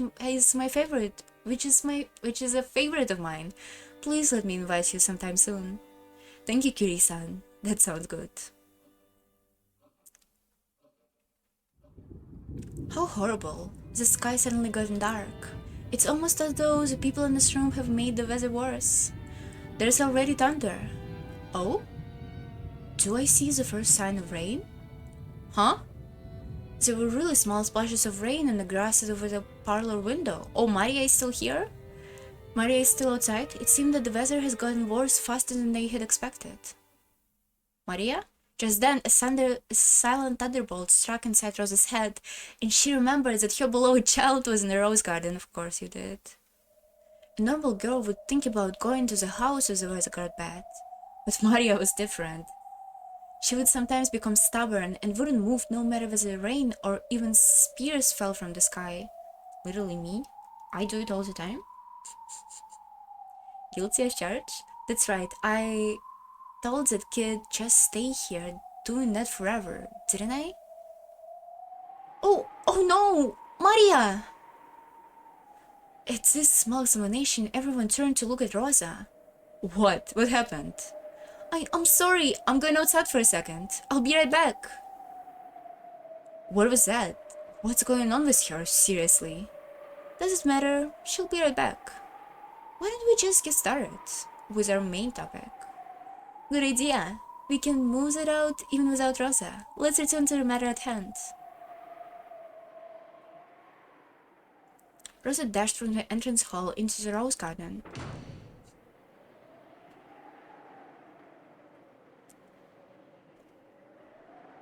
When she opened the door, the wind that hit her was too strong to be called a breeze, and told her that the typhoon was approaching faster than she had thought. Just as Curie had said, small droplets of rain were mixed in with the wind. There were also a low rumble of thunder. Could start raining anytime. It's actually kinda harsh to be in a thunder in this small island. And the mansion is also like on a high ground. So it would be kinda awful if they didn't have all those trees around. Probably. It could rain anytime, yeah. Rosa headed for the rose garden. She headed for the for the place where she had scolded Maria a short while ago. It was almost lunchtime. The children had been told that they could just come to the mansion at lunchtime, so they would probably in a guest house, waiting to be called. Even if Maria didn't come, they would surely think that they had taken her to the mansion with me and wouldn't worry much. After all, she was with her mother, so there shouldn't be anything to worry about. Except I was here, and I'd thrown my daughter into the worsening weather outside, all alone. Maria, are you here? If you're here, answer me. It really was as I thought. She was standing stock still, exactly the way she had been in the place where I had scolded her. Held in her hand was the candy that I brought, given her, and then snapped in her and crushed. With that grip in her head, she had been standing here as the strong winds whipped her hair about, tormenting her. I'm sorry. Sorry, Maria. Forgive Mama. Again? Mama, welcome back. I waited a long time for you to come back, Mama. Got pitched by a scary witch, but I held out and waited for Mama to come back without crying. Maria, forgive Mama. Forgive Mama. It's not your fault, Mama. You were just possessed by a bad witch again. So it's fine. Love you, Mama. Is she actually possessed by a witch? Is it actually she's being possessed by a witch, though? I love you.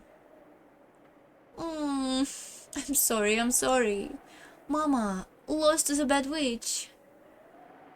Forgive me. Oh fuck, it was Rosa saying. Rosa buried her face as Maria's small chest, crying and begging forgiveness. And those tears dripped down again, as they had countless times before.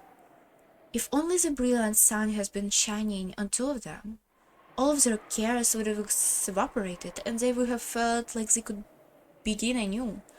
Really? However, this surrounded the two of them with a worsening weather. The strong winds mixed in with some sort of thunder was saddening.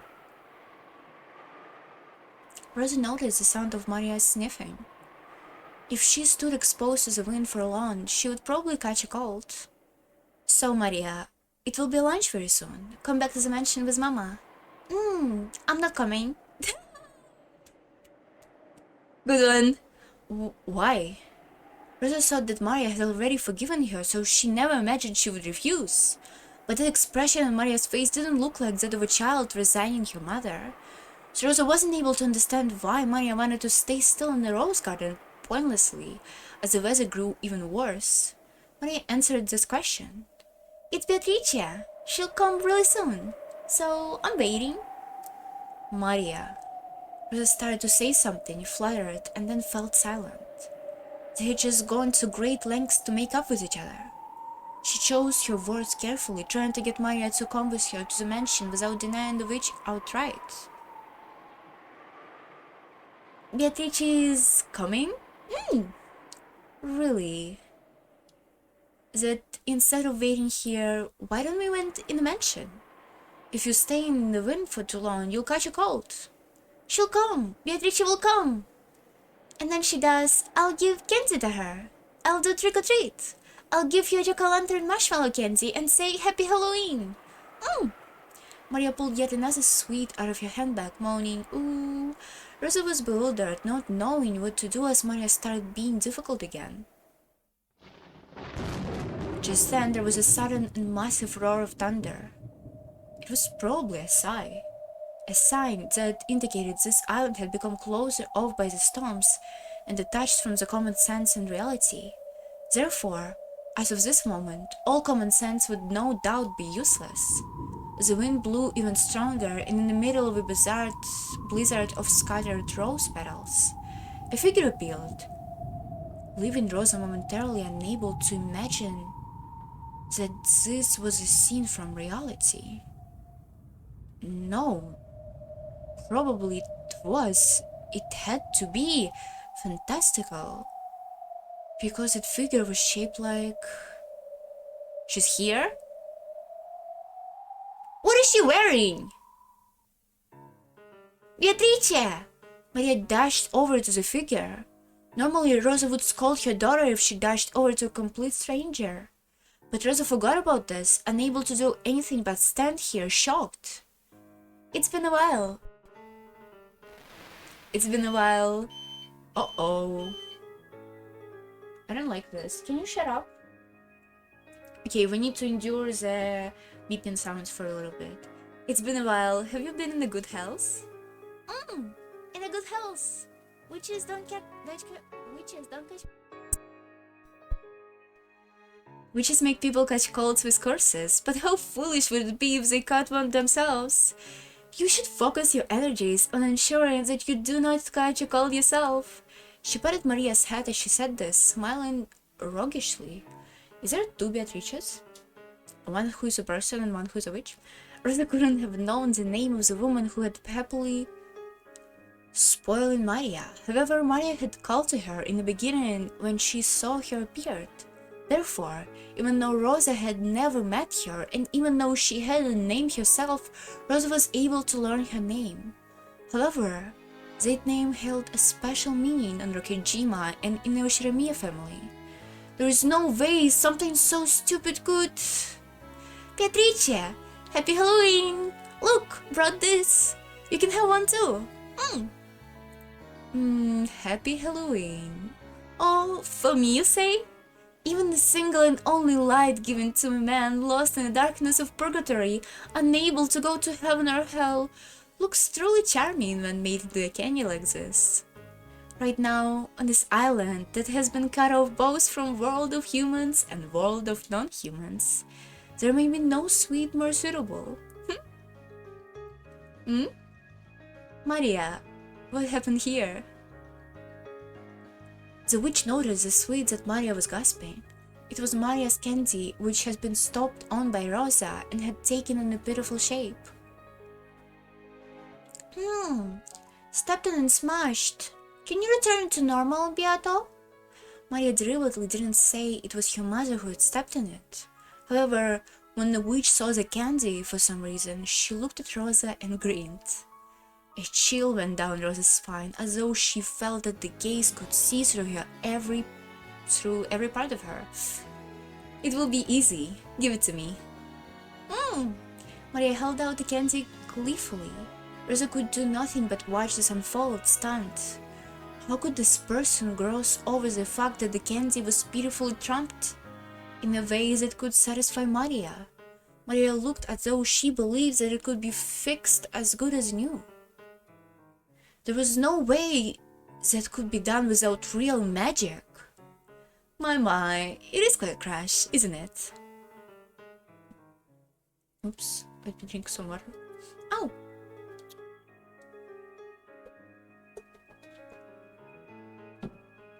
Spilled the water on myself second time for today. So clumsy, so clumsy. Isn't it? Come, Maria, close your eyes and try to remember. Because it is really was a wonderful candy. The candies in our memories are always full and fluffy. So you too must close your eyes and try to remember. What kind of candy was it really? Along with those strange words spoken as though singing in improvised folk songs, the witch threw the sweets into the air. Maria had her eyes closed just as the witch had told her and focused on remembering the shape that the crushed candy has been. Therefore, only Rosa saw the scene. The sweets which has been thrown into the air burst into a golden color. No, those were golden butterflies. It scattered into several golden butterflies. They had begun to assemble in the witch's hand, held up to the sky. Ouch. And when they had, unbelievably, the candy had returned to its beautiful original form, just like the time it had been brought. Only Rosa and the witches watched the scene. Unable to understand the event that was occurring right in front of her eyes, Rosa stood with her mouth open, forgetting to shut it. You may now open your eyes. Take it. Now your sweet has returned to normal. Beatrice, you always awesome! There was a very bold contrast between Rosa's shocked appearance and Maria's innocently joyful one. Was it what the witch was laughing at? A smile floated to Beatrice's face, different from the one that she had shown Maria.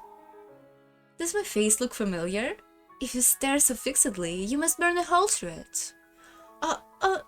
I'm sorry. At those words, it hit Rosa strongly. Rosa knew her face. She knew it from the portrait of the witch. But no, wait, was the mysterious woman really? Maria, I will be given to you in exchange for the sweets. Letter? The witch pulled a western envelope from her pocket and gave it to Maria. However, when Maria made to open it, the witch stopped her. You must not. The time will come soon to open it, but until then, you must not open it under any circumstances. Take good care of it. It will become an invitation calling for you to the Golden Land. The Golden Land! You're finally going to take me here! Take it and tuck it away safely. You must not show it to anyone. Promise! I always keep my promises with witches! And this is for you. Huh? Me? She probably hadn't imagined that the witch would speak to her too. Rosa was bewildered by the second western envelope which had been trusted before her. Interesting. She remembered having seen the western envelope before. There could be no mistake. It was Kinzo's special envelope used when he wrote his own hand and bearing the Shiramia crest. Moreover, it was sealed with a red sealing wax, and further still, it had an imprint which seemed to have been made by the head's ring. In other words, irrespective of what was written inside, this woman, whom Maria called Beatrice, was trusted enough that she was in charge of a personal letter from the Cura to Shiramia head. It could have been any of the four siblings, however the fact that they have met you probably meant you were chosen by Kinzo's roulette. So take it, and read it content aloud while sitting at the dining table when all of the siblings are gathered. What did you say? Rosa looked back and forth several times in the witch's face and the envelope she had been handed. Today was a family conference, and the biggest object of discussion was the inheritance problem. So she had joined together with Eva and Rudolph, and they had planned to force certain conditions upon Kraus to try to extort a prompt payment of several 100 million yen out of him.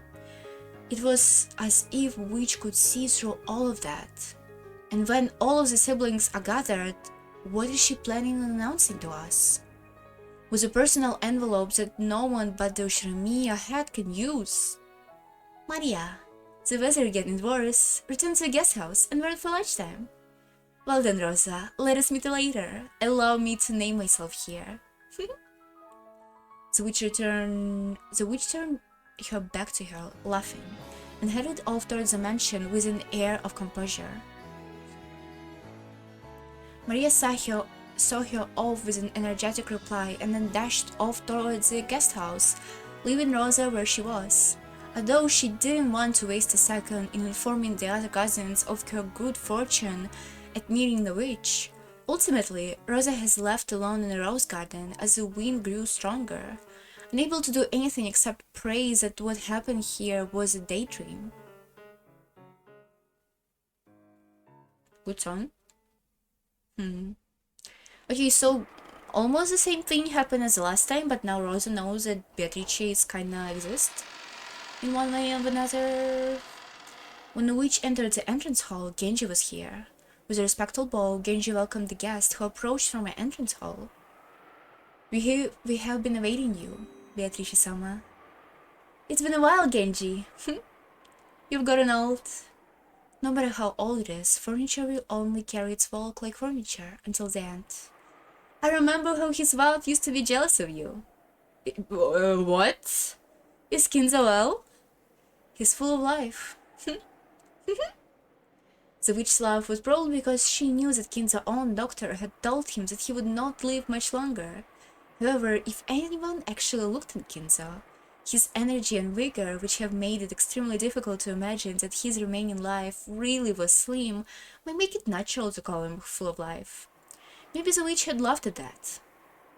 Then let us greet him. It will be good to hurl curses to each other over 30 years. Oh, you're gonna go for him? That's cool. As the witch grinned, she started walking, leaving Genji behind. Her gait was like that of a family member who knew the inside of a mansion well.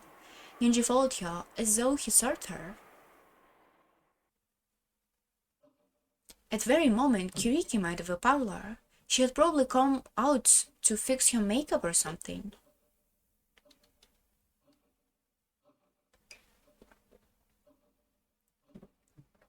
And then she saw Genji following the witch. She was surprised, although her expression did not change. There was a visitor for Kinzo whose remaining life was not long on the day of the family conference when the fate of the inheritance was to be decided, and furthermore, this person was well enough acquainted with the Shiromiya family that Genji is following her behind.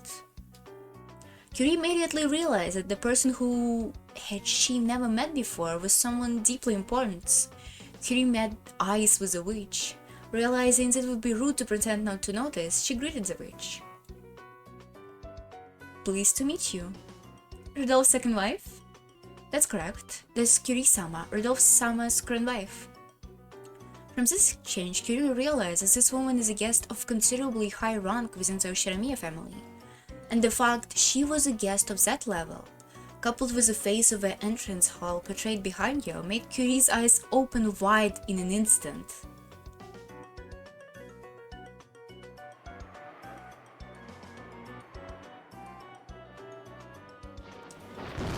She's so cool. Oh, Nuon portrait! That's cool. This is good looking. I wonder if there's natural real-sized huge replica of this portrait. I would love to have one of those in my mansion if I had one. This would be really cool and ironic. Pleased to meet you. My name is Kitty. I wonder if this is our first meeting. If we did greet each other before, I apologize for forgetting your name. You have a vague idea, yet you expect me to waste my breath? Kiri had thought she'd given her sociable and humble greeting. Her expression grew slightly cloudy at the openly oppressive response. It didn't seem like this was a person she could grow to like. Why not? She's cool though, look at her! But if Kiri's imagination was correct, why is she wearing this fucking school uniform? But if Kiri's imagination was correct, this witch likely held a huge key to what her own husband was most interested in, and one that stood a great chance of influencing Tunan's family conference. So she did not stood back at a port and could only watch in silence as the woman went up the stairs on the second floor with Genji following behind.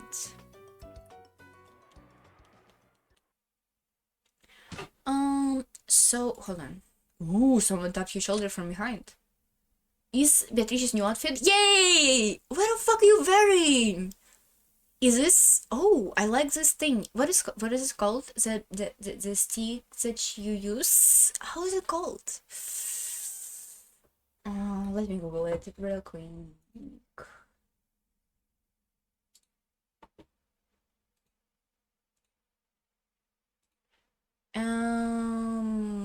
Bing.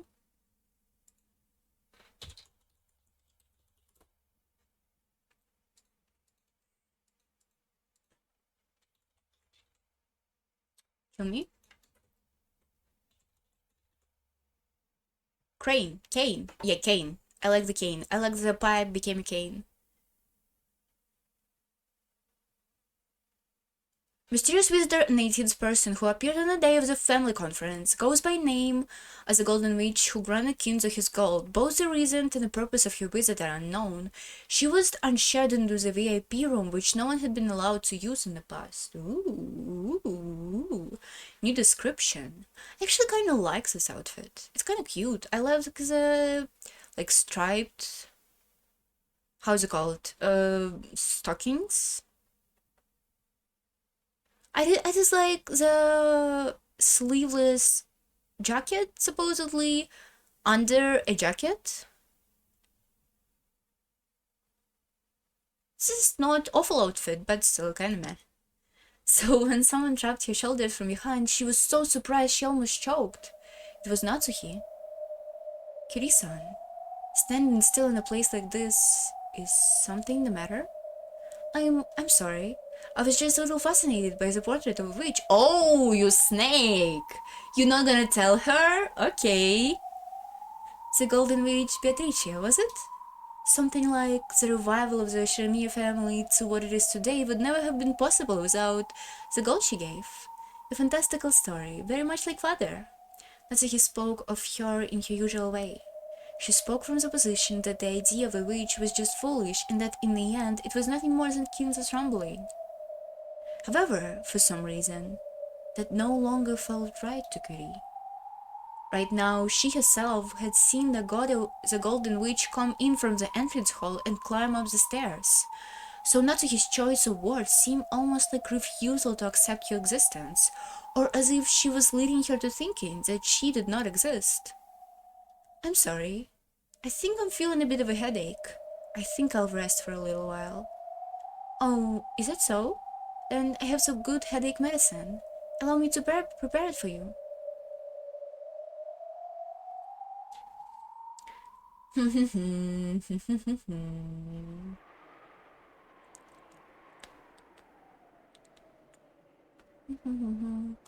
The hall in front of Kinzo's study was filled with the scent of a sweet poison, particular to the green liquor.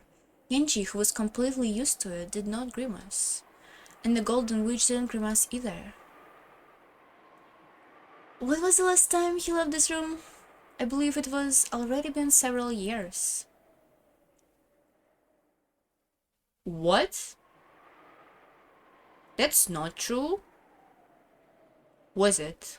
It was the last summer when the shrine was destroyed, wasn't it? It was several years? Really? Is he intent on making me a bird in his cage? Alas, now you who'd made me wish are the birds in a cage. The ghost of the study, are you not? What a pitiful man to not recognize that. He would probably continue his research until the day he could meet you again, even if he literally became a ghost. Is it love or madness, or obsession? I suppose he too will become magic, if well enough developed. You sad mage. The witch grasped the doormat of a study. Yeah, but she got burned. When she did, there was a sound like of a flesh burning and splitting over. It was the sound of a doorknob literally burning in the witch's hand. Genji, call for Kinzo! Let him say that Beatrice is here! Why, everybody consuming her, Beatrice-sama! What is this? A magic ward? That fool! Is he unable to get by without relying on something like this? I have heard that this door is painful for you, Beatrice-sama. Shall I open it? No, it's fine. If he wins, I will be a bird in a cage for all eternity. If he loses, only his life of a laughing stock will be left, the life of a painful mage, who had met with love and lost everything. Already, Kinza and even I are nothing more than the pieces laid out for the game board. Hello. All that is left is the result of the roulette to decide who wins and who loses. Until the roulette shown its result, there is no need for me to be reunited with Kinzo. The witch looked at your hand, which, although horribly burned, was beginning to heal bit by bit. And so the ward, perhaps. I see. That is also honorable. Now, everything is on top of Kinzo's game board. I like it, Kinzo. Allow me to enjoy the game with you. Allow me to enjoy the first gamble and fall of the aged mage who fell in love with me and threw away all his life.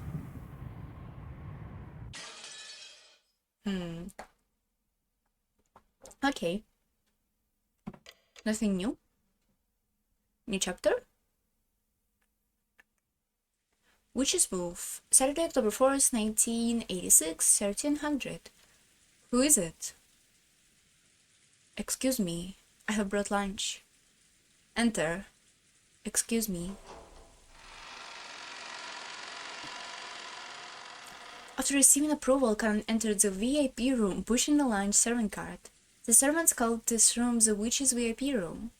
That was because they had been strictly ordered by Kinzo to always keep it clean so that it could be used at any time.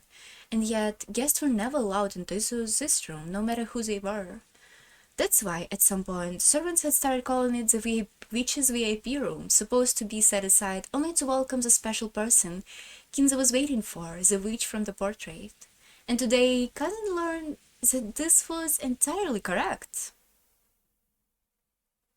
Oh, that's a nice room. I'm glad they have a background for it. When he entered the room, the witch with golden hair was gazing out the window. Outside, the rain has been already started to gather strength, and he looked out at the beautiful rose garden, which has taken several days' work to make ready for today. He saw the winds and rain revenge it. Was she lost in some sentimental feeling? Karen was not able to infer anything more from her back that faced him. I will prepare your meal, Beatrice-sama. So Karen went out of his way to call out the witch's name because he wanted to make her turn around. He wanted to know. He wanted to know whether the witch who has tempted him and Shannon in the past really had appeared again. When he did, the witch whose name has been called kept her back to him and laughed. Laughed in a subdued voice. Karen was startled. It was almost as though she read his mind and knew that he had called to her out of desire to make her turn around. It smells good. It appears that Kraus was employed a good cook. Yes, he's a cook called Goda who was employed in the recent years. There is nothing better than being skilled at cooking. Gourmet food forms are... What? Gourmet food forms, one of the three pillars of a pleasure of life in the human world. The secret to not tiring of 1,000 years is to have it in sufficiency. Canon and the witch's eye met, and she grinned. That could be no doubt, not even the slightest.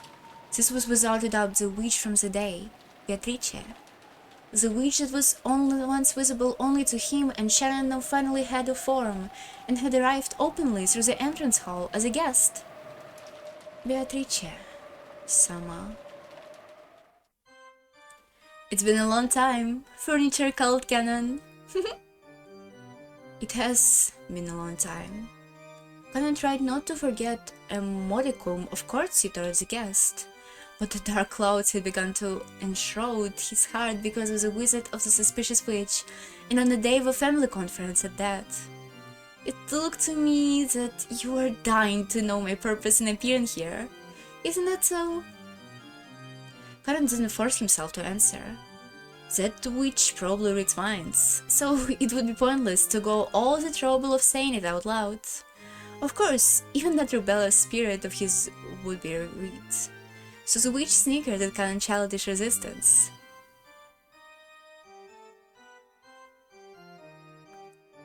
I came to resolve my final promise with Kinza.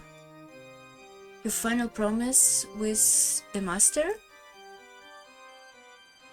I lent Kinza a mountain of gold. When Kinza gives it up, it will be returned to me with interest. I came here tonight to receive that. I don't know what you're talking about. However, anxiety began to gather in his heart. Strong voice. This witch never had anything good to say. You're not wrong. Witches have nothing good to say. You are correct. Be that as it may, witches like blunt scissors can be put to use. Blunt scissors, fuck my life. Sometimes there are people like King Solomon who succeed in great exploits. In most cases, one does not meet with a good fate such as those described in fairy tales, of course. But Kinza is crafty. He has incorporated even my collection of interest into his own ritual. Is he a tremendous mage surprising even me? Or else a fool possessed by madness? Interesting. Truly interesting. Karan couldn't guess what the witch was muttering and laughing about. All he knew was that anything with which seemed worthy of laughter must have the exact opposite meaning to the rest of them. And rising to the back of the mind were the horrifying words which had spotted him in the past. Flashback? Did you think I would lend them this power without any compassion?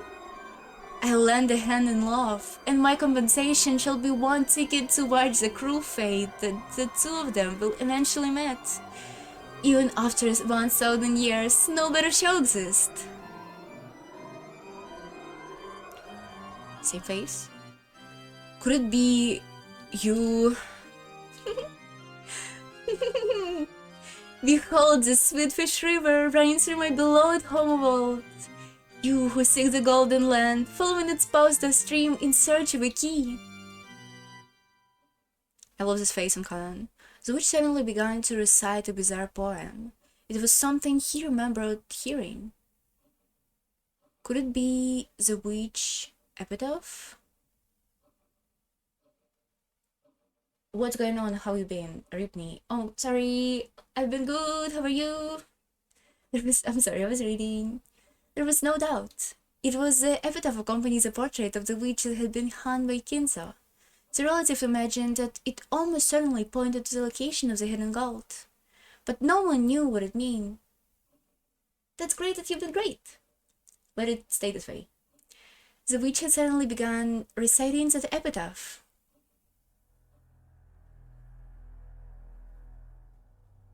Kanan, as furniture, you must have heard about this from Kinzo. The day when everything will be returned to the Golden Land has come. Rejoice! The time has finally come for you. Shameful days as furniture to end. I believe you have been waiting that long for a time. To furniture, whose existence has no value, just existing day to day, must be nothing but agony. For those with souls, the world of living is worth clinging onto, but those without find it to be nothing but sufficient. But suffering. It's fine. Complicated expression flittered through Conan's face. It was a day of release that he had been looking towards to. However, the coming of this day has been mercilessly sudden, and the hateful tone of the witch who had proclaimed the day of rest made it somehow difficult to accept. Cotton wasn't even able to decide what emotion he should feel. Why are you not happy? Could you actually still have some attachment to this world? As furniture? I have no attachments, because I am a furniture. Hold on. Look! He's a chair! He's literally a chair. He's literally a furniture. Look, okay. Self-indulgent part is over. I can't believe if you actually gonna be a fucking furniture in the end. I can't believe. You're truly a model price of furniture. Very good, very good. However, to have no lingering regret at all, how deeply uninteresting that is. Are you saying that regrets are your pleasure? Precisely. Most witches who live for 1,000 years get tired of life. In order to escape boredom, I adorn people's faces with fruit and brandy and cook them like cakes. I find humans dancing through oppressive fates inside an oven to be so very entertaining. I've made somewhat of a name for myself in this field, you know? So much so that unexpected guests occasionally come into our fair to witness my culinary skills. Mere furniture can't understand this. I am wasting my time. Conan wasn't able to understand what the witch was saying. However, he realized well enough that it was a very terrifying being who treated the fates of a human as a show and was getting enjoyment out of doing them some kind of harm. However, furniture had no soul or life, much less a fate. Beautiful furniture did nothing but serve until the days that they would be released from this world. To furniture like that, the witch who had come to release them from everything was also a being overflowing with mercy. Even though the days that Conan had been waiting impatiently for had come, he was unable to readily accept it, and his greatly bewildered him. Why was that? The face of Shannon, the person he loved as his sister, rose to his mind. And for some reason, Jessica's face did too. Canon bit his lower lip painfully. Thinking of Jessica was not permitted for furniture. Uh-oh. He had been aware of that and had found fault with Shannon's relationship. So how could he remember Jessica at a time like that? He felt a little ashamed by how weak he was. And to forget about Jessica, he turned his thoughts to Shannon. Shannon is also furniture. On the day everything returned to nothing, there was no reason she shouldn't be happy. But Shannon, through her relationship with George, has come to know an emotion that shouldn't be known by furniture. Even though she wasn't qualified to be bound with him, she was still wallowing in a dream that she wasn't permitted to have. Could Shannon accept something like this now with open arms? Impossible. Shannon would have lingered regrets. That would probably become a great source of pain and torture for Shannon.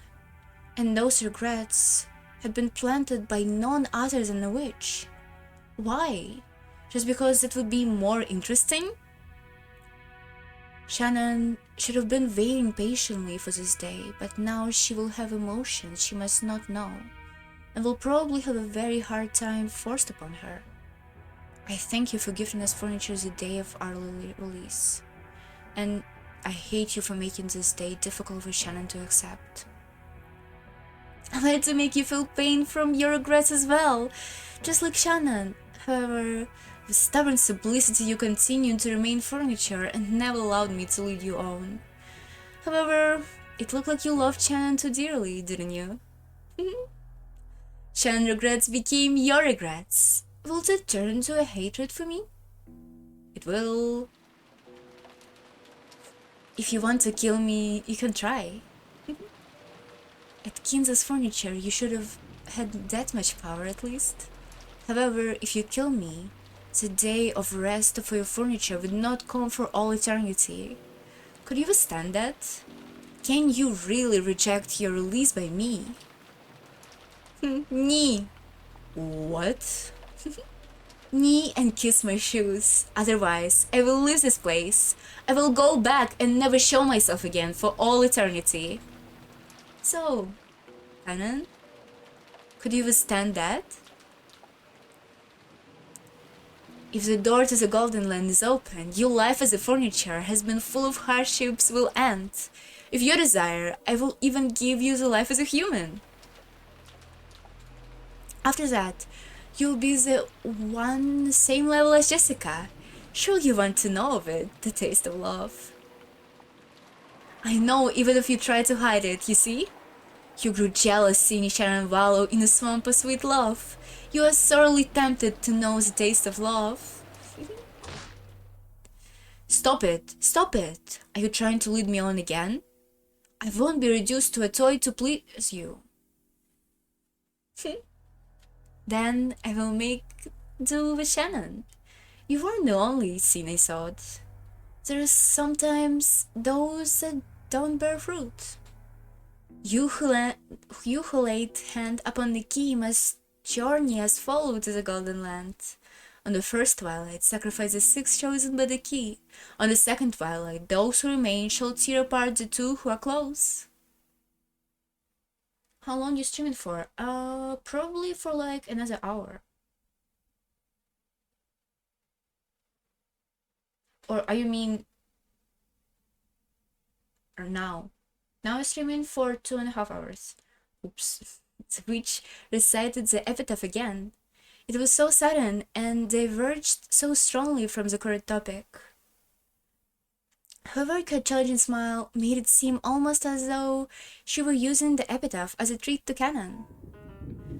Don't you understand? For the ritual of the epitaph to succeed on the second twilight, 2 who are close must be sacrificed. It could be 2 who are close, a husband and a wife, or even a pair of lovers. Who will be selected is up to me to decide on a whim following the rules of a ritual. Don't you think that there is no one would be fitting to sacrifice for the second twilight than Shannon as she is now? What a dirty... Canon learned then. He had thought that he had given up everything and lived until today as furniture, like furniture should. But in reality, that wasn't true. He had loved Shannon too dearly. And so, when Shannon was in pain, Karen shared in that. If only Shannon had continued to exist as a furniture, living indifferently like Canon without any attachment to this world, then it wouldn't have to be in so much pain. The witch planned to toy with Shannon, who had learned the taste of love. No, who she has taught the taste of love, as she killed her.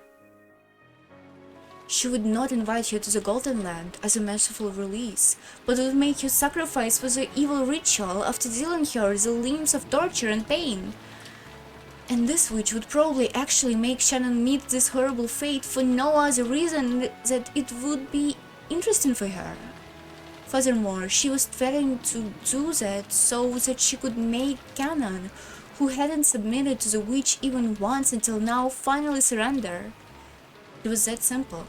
In the end, though he was tried resisting the witch to avoid pleasing her, he had only made things interesting for her. After all, he was furniture. No, a toy. They were nothing but toys meant only to distract her from her boredom. Damn it. What will you do, Canon? If you kneel, I may even hold back from choosing Shannon as sacrifice. I always wanted a chance to break a toy like you. Without even a fragment of elegance, the witch sneered at Canon with a vulgar laugh. Yes, even before Canon had made up his mind, she was still thought of his surrender. Canon got down on one knee and chose a genuflect before the witch. He didn't care what happened to himself. However, just the fact that Shannon, who during the days as furniture has given him his only reason to live, was being toyed with, that alone was something that he could not overlook. Therefore, something like kissing the shoes of a witch was an easy oath for Canon to make. At the time that his quivering lips actually touched the witch's shoe, Beatrice, after allowing a look of ecstasy to rise to her face, let out an irrespirable laugh. In this moment, the witch who had tried over 1,000 years of life was completely filled with the evil emotion that was her only reason. Detra?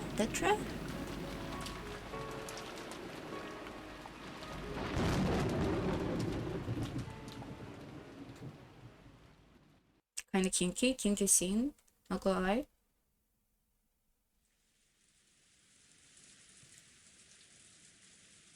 Lunch has ended, and the relatives had moved to the parlor.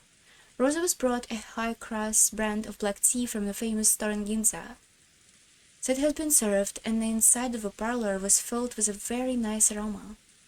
Since the children were together with the adults were, at least on the surface, interacting like relatives, talking peacefully about recent events and how their children were growing up.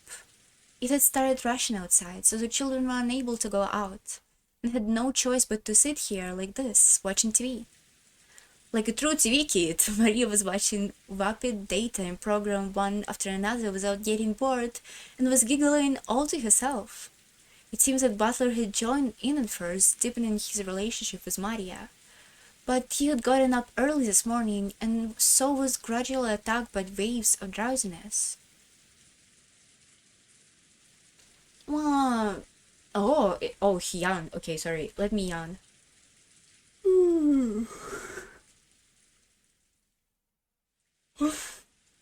Good yawn. Oh, it's a big yawn. Did you get up really early this morning?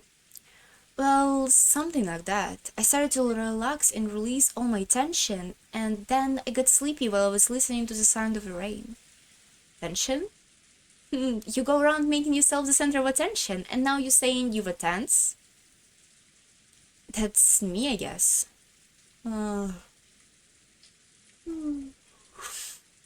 Butler gave a great yawn over once again and slowly lay down on the sofa. He really did look tired, although. Oh no! Sorry. It's fine. George and the others had started talking to him, taking his yawns as a sign of boredom, but when they realized he really was sleepy, they decided to let him be. My, they say that if you lie down right after eating, you'll become a mackerel. Stop kidding around. Goro-san said that tonight would be a calf steak. In a minute, I'm gonna end up as a mackerel steak. Kumasawa-san, the guy really does look tired. You think you could bring him a blanket? Ho, here you go. Kumasawa brought a blanket over from a shelf. The spacious parlor wasn't cold, but the air has gotten a little chilly. So when the blanket was placed over Butler, he immediately wrapped himself up in it and curled up like a turtle retreating into his shell. You really were sleepy. When do you want to wake up? I'll take care of it. Nah, I don't care when. You can wake me up if there is something you want, and if there is nothing, you can let me sleep forever. Good night. Now I'm sleepy. Sorry. Butler sleeping? Nap time? Nap time? Me too! Fuck, I wish it was me. Hey Maria, Butler's sleepy, so you gotta leave him alone. Kumasawa-san, could we get another blanket? It was doubtful that Maria really wanted to take a nap. She probably just saw Butler wrapped up in a blanket and wanted to do the same. When she received the blanket from Kumasawa, she joyfully wrapped herself up in and set up camp again in front of the TV. Sheesh, even though all us cousins are finally together after 6 years, dude doesn't have a clue that he's the main guest of a family conference, does he? I can hear you. I've had a nice peaceful lunch, and there's even a typhoon and rain outside. There is nothing to do, and what it means is, it's not my turn yet. I wonder about that. If you have a passive attitude like that, and don't do anything unless something happens, your life will be pretty boring, you know? No, that's not what I meant. How should I say it? In times like this, I've decided to think this way. It isn't my turn. If this were a play, it wouldn't be my turn to go on stage. So the best thing to do is stay on the wings. You're always the main character of your own life, right? Why are you acting like a supporting actor? You have to get up on a stage yourself without being pushed. I'm sorry. I'm so sorry. That's not what I meant. Can you imagine I start yawning because a character in the game started yawning? It was not even voice acted. I was just started voice acting it myself, and now I'm sleepy as hell. Oh no. That's not what I meant. I'm just saying it's not my turn right now. Sorry. I'm sleepy and my mind's a mess. Just let me be. Sorry. So it seems you're so sleepy that you aren't making any sense. Let's leave him alone now. I can't let that one slide. You are always the main character of your own life. I kinda want to have a serious argument with Butler about that. He's just half asleep. Don't take him too seriously. I don't know why, but that kind of personality, saying you don't want to get up on a stage because you can't be the main character, something about that really pisses me off. You have really privileged opinion of your Jessica? As the main inheritor of a Shermia family should have, I guess. With distant eyes, Jessica gazed out of the window at the grey rose garden obscured by rain. When she put her forehead up against the glass, it felt as though she pleasantly cool sensation would chase away memories that she didn't want to remember. It wasn't your turn yet, wasn't it? Then, when will you get up on the stage? Oh, is she thinking about Canon? In that case, who is the main character on the stage? Beatrice! Cut to Beatrice? Do it? Do it! Yes! Manifested? Or whatever, predicted? You just doing whatever you goddamn want. What the shit is this? You is just demented. Your argument regarding 18 or 19 people with you use as a bias to deny me was truly ludicrous, you see? So I merely tried a different move. The greatest basis upon which you deny me is simply that it was not laid out as a piece in the game board. In that case, I can simply play the queen First like this, can I not? Sorry. Isn't opening the pass for the queen in the first move one of the classic plays in chess? Real fucking funny. How the hell can I accept something like this? A witch just came walking in right through the entrance hall? What a royal load of bullshit. What is this? In the last game, I let you make moves as and when you pleased, you know. All have I done on this occasion is to move a piece to match your moves. Are you resigning already on the very first turn? Up yours? Like hell I am. Who's gonna resign? Great move, why don't you just keep on playing however you like? I'll get it, your turn is far from over. Move however you like, from a huge battle formation while you can. I will definitely endure. I will definitely corner you. Come at me at best you can, I don't want you to have any excuses.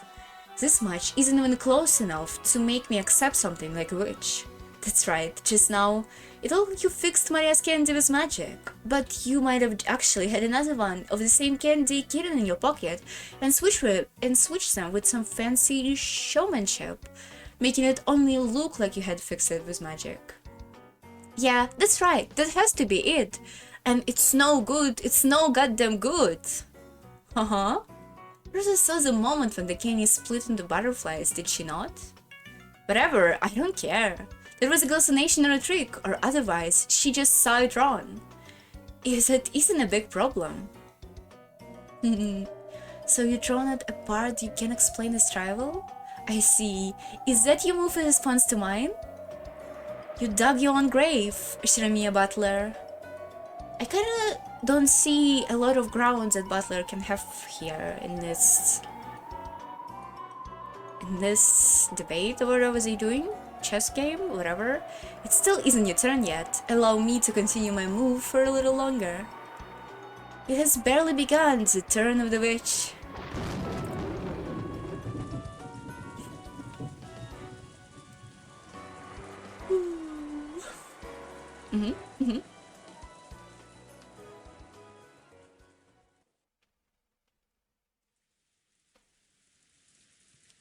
Hello, hello raiders, hello. Hello raiders. I'm reading a game. It's not a game. I'm reading a visual novel called Umineko. Stick up if you like, hello. Brought my friends. Ooh. Thank you so much. Thank you so much for the raid. Sushi Fox. Thank you so much. So she finally let me out of the basement. Freedom. Well, that's kind of creepy, but I guess good for you.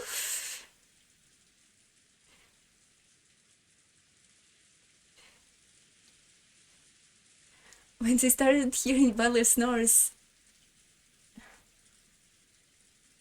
Hi Sushi, thank you for it. Sushi Fox.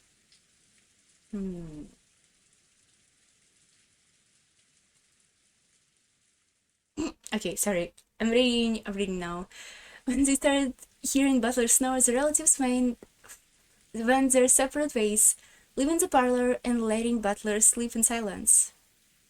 Even though it had been so lively in the parlor with so many people gathered here. When all of them scattered at once, there was sucked into the vast mansion. It created an eerie silence with no sound except for the rain.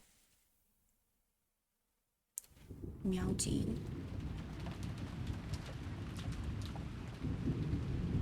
Nope. I've never once met a person like that. Aniki? I've never met her. Kiryu-san, is this true?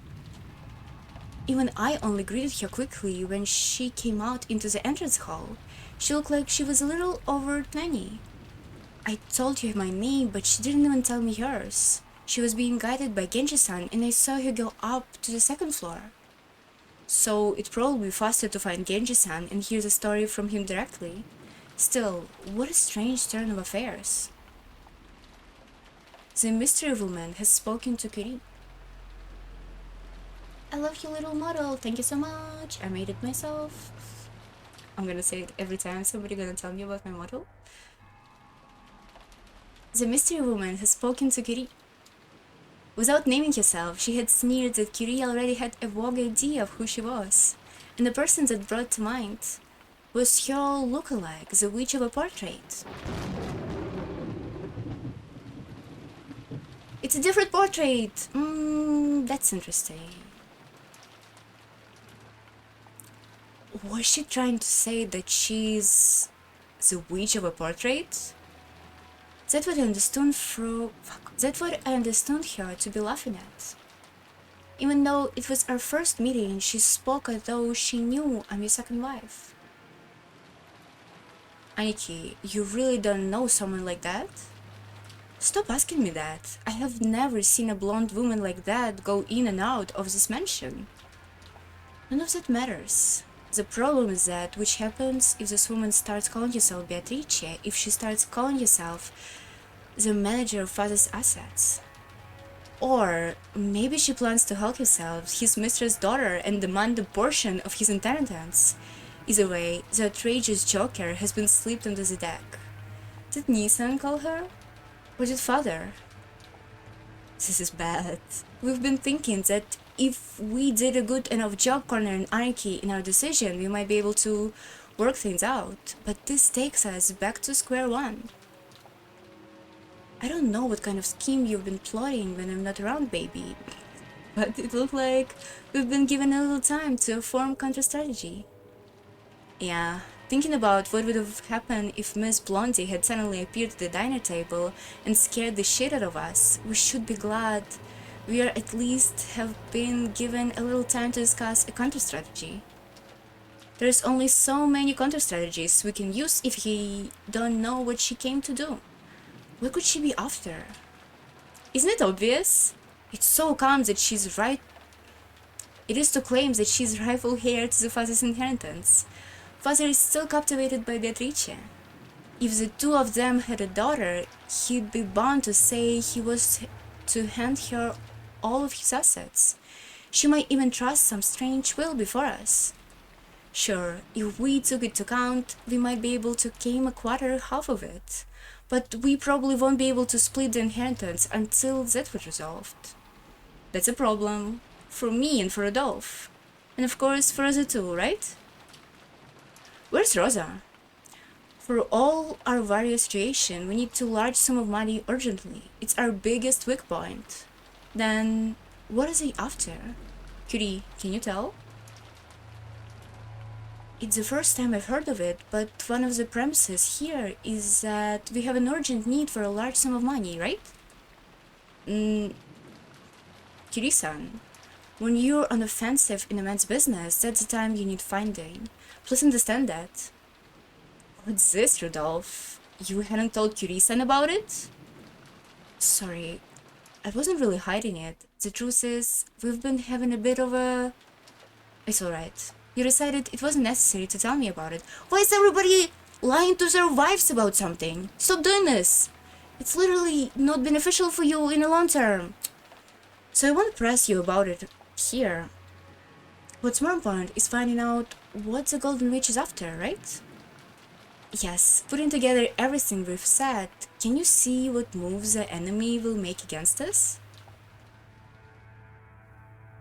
Rodolphe had a certain measure of trust in Curie's unique thinking technique.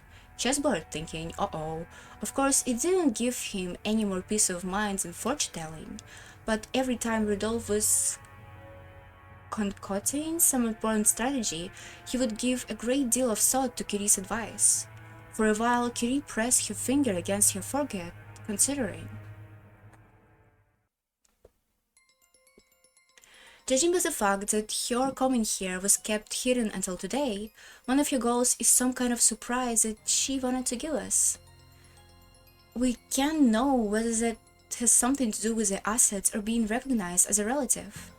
However, because her visits was kept hidden until today, maybe we can say that she didn't want to get hit by a countermeasure by notifying us in advance, which means that it seems her goal is one where it would be disadvantageous to her if we did take some countermeasure. Understand? I get it. For example, if it was something like a will which that was written previously, or acknowledgement as a blood relative plus accompanying proof. If we assume she'd brought something like that, then if we was completely unshakable, if it was rock solid proof, you'd think she'd actually have announced it beforehand. That's right. Since we're in a position to doubt her, we should have made us bring our lawyers and experts, and thus some completely undeniable proof before us. If she could. I can't believe how clueless all of these people are. Oops. So just when the enemy made for a surprise attack, that alone tell us that she couldn't beat us with an honest attack from the front. Makes sense. If you got a trump card that you'll win for sure, you gotta play it out boldly.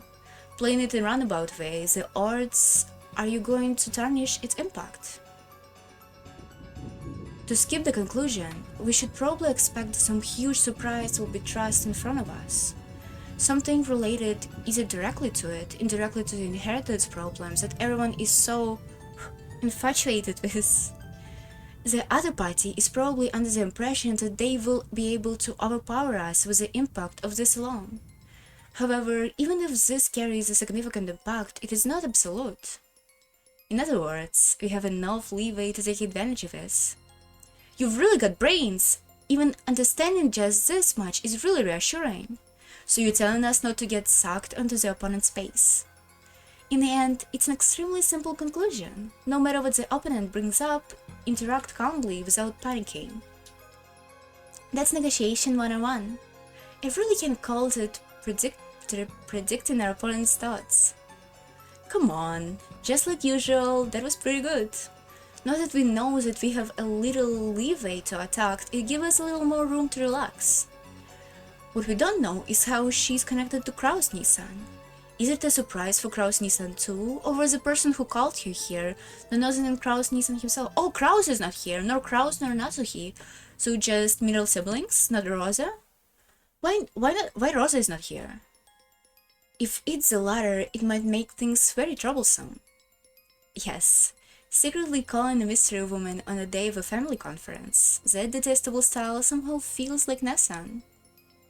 Anaki, let's handle it like this. As long as she can't clearly prove her identity, we want to acknowledge her as having any status whatsoever. That would be best. In point of fact, she hasn't even named herself to Kiri-san. We can't let out conference to be disturbed by a statement of some unknown woman. She might show us proof that she is a blood relative or something. If she can show that father's blood runs through her veins, like with the maternity record document, there is nothing we can do. We can suspect any proof of being fake, even if this is a real thing. In order to prove that she is a person mentioned, we would need to invoke a hospital. At the very least, it will be impossible to prove that now on Rokijima. Yeah, that's it exactly. In other words, what it boils down to is this. Matter what it's shown to us is now in Rokijima, it can be accepted as truth. So we can't believe anything until the typhoon passes and they prove it to us as at the proper place. Constantly finding fault like that is your specialty, Ariki. This is going to be down for you. Are you an idiot? You'll be helping too. We need money. And quickly, and a large sum. We all in this together. There's no way I'm having my prospects of inheritance destroyed now by some mystery woman who popped out of nowhere. It was only at a talk like this that Rudolph and Eva united as siblings, sickening by the idea of their own inheritance might be snuck away by an outsider. Could you notice how indomitable they looked, shook her head slightly, and gave a small sign as she looked out of the window. Outside there was still a strong rain falling, and everything was grey, having lost all vibrance. It felt like the lush garden that the sun had shone on earlier has never existed. For some reason, even words Eva had said just a short while ago keep repeating in Kiri's head. It boils down to this. No matter what it's shown to us, now in Rokijima, it can be accepted as truth. One Piece is real. There was an old nuance to those words. Right now, this island was close enough by typhoon and isolated. There was no official institution here and no hospital. So no matter what institution has issued that kind of documentation, on this island, one could claim that it was all fiction. It was impossible to prove that something was the truth. They were cut off from the outside world, and the truth proven in the outside world would be called fiction. So did that mean that now, on this Rokkenjima, there was nothing that was truthful? That everything would be controlled by fiction? It almost gave the illusion that separate from the human world made the truth. It almost gives the illusion that separate from the human world made from truth was another world called fiction, in which they had been shut away. Curie remembered that the woman had looked like one more time. She had remembered the woman's figure in the witch of the portrait. On this island, which has been isolated from the world of humans and shut away in the world of non-humans, a non-human being has visited. No matter what she did, Curie couldn't help think of the smile that had appeared of the woman's face as anything other than ominous. Spooky? In trying to understand the ominous smile, it felt like my chessboard thinking mistook a vital premise. That's right. The smile seemed like of someone non-human looking down at me. I had reasoned basis on that assumption that our opponent was a human like us. However, just like this island now, she may be a being that is non-human, and human values may not apply to her. Actually, the most clever thing that Curie ever said in this game? In that case, all reasoning is useless. For what reason was the witch invited here today? Only one thing is certain. Right this very moment, she is staying somewhere in the West Mansion. Why aren't they talking to Ginzo and saying that Beatrice is here in like fucking person? He would be so happy. Maria, around the lunchtime today, we met someone outside, right? A woman. Who was she? Said it a lot. Beatrice. Maria, have you ever met Beatrice before? Ooh, good question. See her every year. Every year? In this mansion on Rokkenjima? I don't know what means! Is this true? Yeah. How long have you been seeing her? How many years ago did it start? Don't know. You don't know? Why? Last year? 2 years ago? Longer. Rosa was aghast. Only the Oshinamiya mansion existed on the island, so there was no way there were any humans other than themselves on the island. And yet, Maria said that she had been meeting with a suspicious woman every year during the family conference. If what Maria said was the truth, even the strange woman called Beatrice has been at the family conference every year. That's insane. Is she saying that some eerie woman was at the family conference every year and none of us even noticed it? Even though Rosa had just met her herself a couple of hours ago in the rose garden, she was overcome with a strange emotion which told her not to accept her existence. What in the world did I met with earlier today in the rose garden as the typhoon grew close to and the winds blew strong? Maria, so you said that you see her every year. What do you do together? Sing songs, learn magic, learn how to draw magic circles. Really? That's incredible. Maria, you often draw magic circles in your notebook, right? Did she teach you that? Beatrice draws what they should look like. Look! Maria joyfully fisted around in her handbag. Then she took out a notebook and started opening its pages. Am I gonna see? Most of the pages were covered with drawings that were literally scribbles. All of them were occult-like things, And while it might sound rude to Maria, who was joyfully flipping through the pages, they were all creepy for Maria. Look, here! Beatrice drew this for me!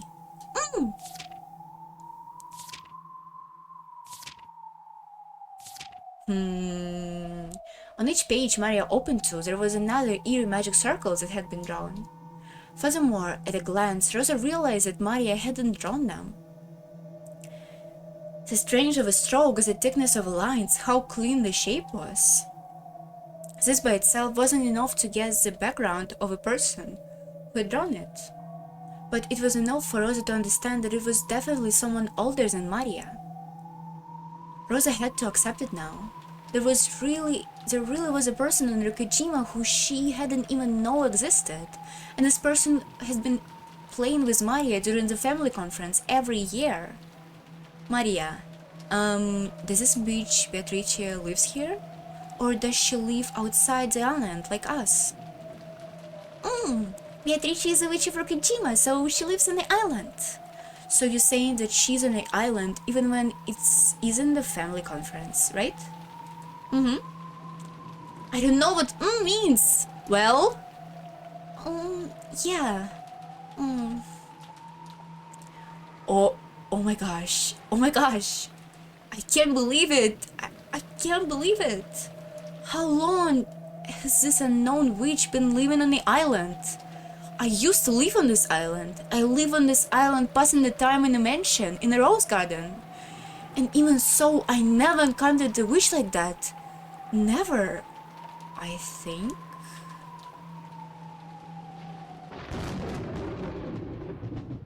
It totally could be a possibility that she lived here all this time and you just didn't meet her. It's a whole fucking island. Surely it's big enough for two different groups of people never meet each other. Like in all of those movies when characters getting into like plane crash or something and then ended up on a beach and then couldn't realize that they're actually like not on an unknown island but in the middle of like fucking Miami or something. That's that type of thing. Mama, what's wrong? Mama, my head hurts. I was probably getting a little mixed up with my memories from when I was a little girl. When I was a young girl, unlike Maria, I was very frightened of witches. So for me, the name Beatrice was a synonym to something frightening. So it must be that my feeling of fear from my days as a young girl has been received because a woman called herself that has a beard. She shouldn't be a witch. She obviously a human calling herself Beatrice, right? What about magic trick? Oh yes, that witch entrusted me with an envelope. What in the world that could be? Rosa pulled that western envelope out of the pocket. It was the western envelope which bore the Shinomiya crest which Kinzo used on his personal letters. And it has even been sealed with a red sealing wax by the head's ring which Kinzo held. Which means this envelope belonged to the Shinomiya head.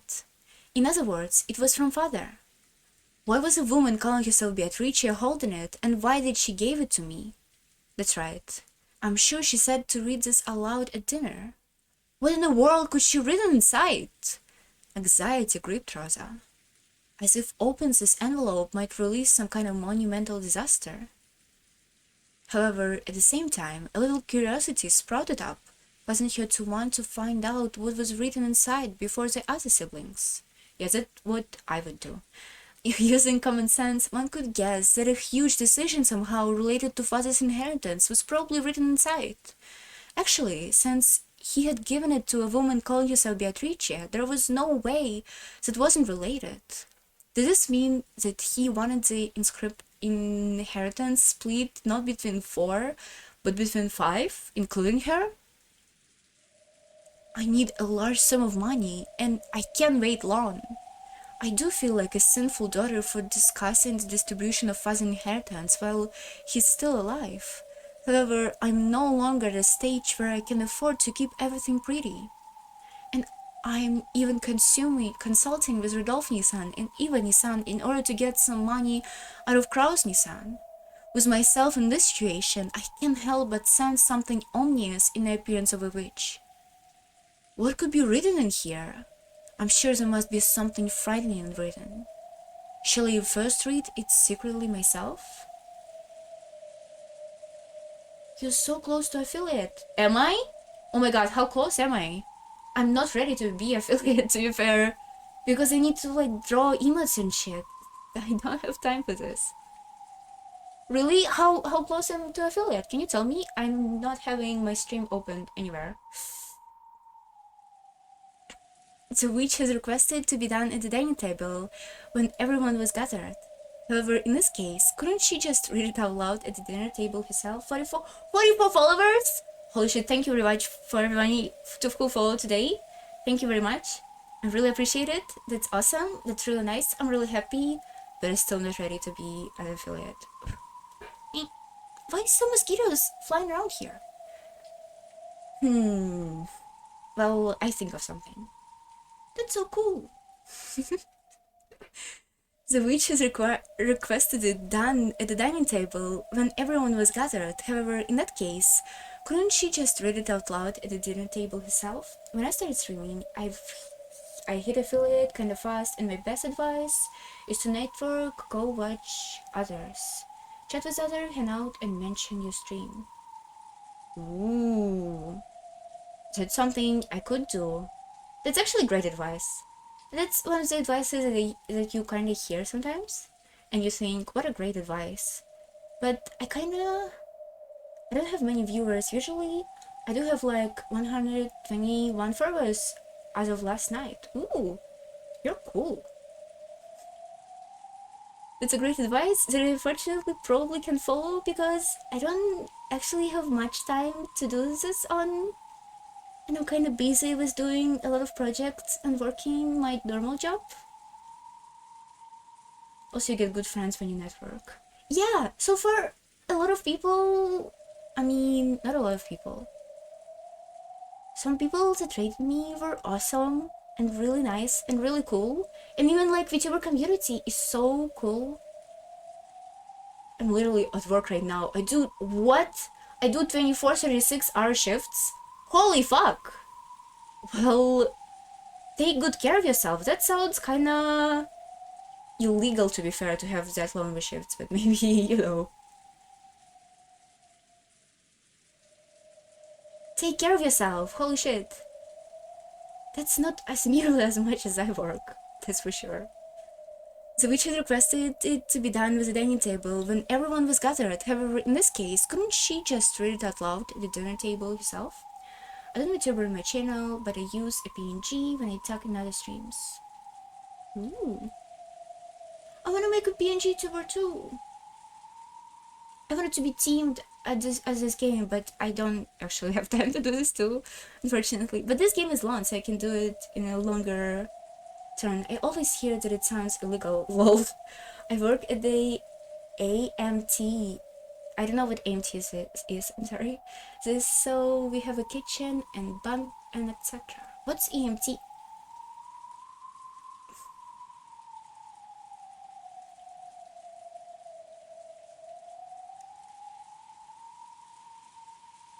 However, in this case, couldn't she just read it out loud in a dinner table?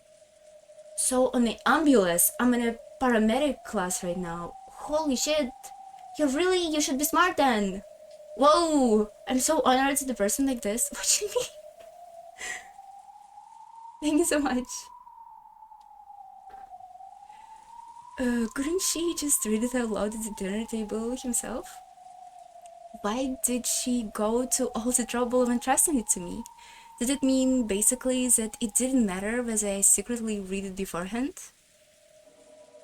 It would be better to secure read the contents first. I understand that it would be breaking my promise.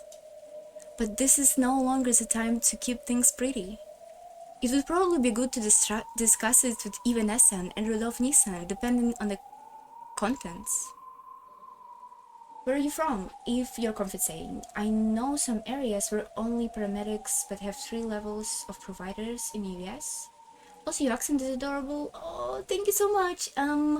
I'm like from Europe, from Eastern Europe, but I can't tell you exactly where I'm from, exactly call you the country for unspecified reason. It's a secret, I'm sorry. And thank you for saying this about my accent. I'm really self-conscious about it. So it fills me with joy to hear that. It would probably be good, yeah. It would probably be good to discuss it with Ivan Nissan and Rudolf Nissan, depending on the contents. Nissan and the rest are always really good thinkers when it comes to that kind of thing. As I gulped and I put my hand on a red sealing wax. Oh, I also gonna end like really soon. And it probably gonna be suddenly because I always end the stream suddenly. So sorry about that. As I gulped and put my hand on a red sealing wax.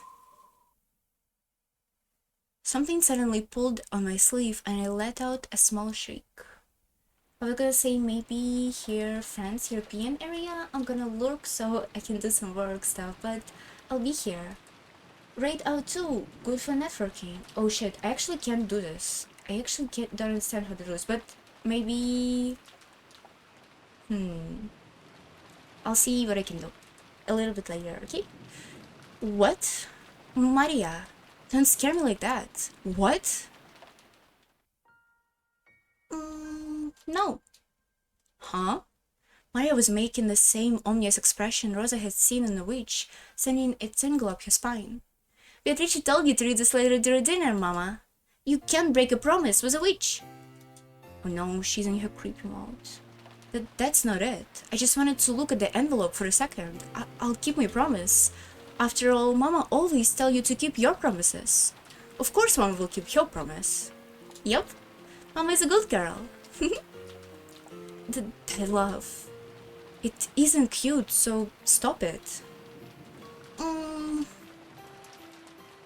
to think of it, you received a letter too, Maria. What was written inside? Haven't opened it. Beatrice said I mustn't open it until it's time to open it. So, taking good care of it. I see. You listen well to what Beatrice says, don't you, Maria? It's Beatrice disciple? So I listen well to what my master says. I see. Rosa realized something. Mixed in with Maria's gaze was the light of a person other than Maria. If she broke the rules and opened the envelope here, Beatrice would definitely find out about it. Because Maria was the witch's discipline. Maria communicated with that witch. Mama will keep your promise, so tell Beatrice not to worry, okay? I'll tell her. Hey, Maria. I want to speak with Beatrice, so what could I do to meet her, I wonder? Don't know. Beatrice is very fickle, so she always shows herself suddenly. I don't know a way to get her to meet me. But, you know, she always watching me. So when I get in trouble, she'll definitely save me afterwards. She's gone invisible and is hiding close to me. I just know it. Don't I always tell you to stop laughing? Rosa reflectively hit Maria on the head. That put a stop to Maria's laughing voice, but it wasn't able to erase the ominous color that had risen to her eyes. Rosa made a pact with herself. She swore that, at least until they left this island, she would not leave Maria alone. She couldn't allow an unknown being to make direct contact with her daughter anymore.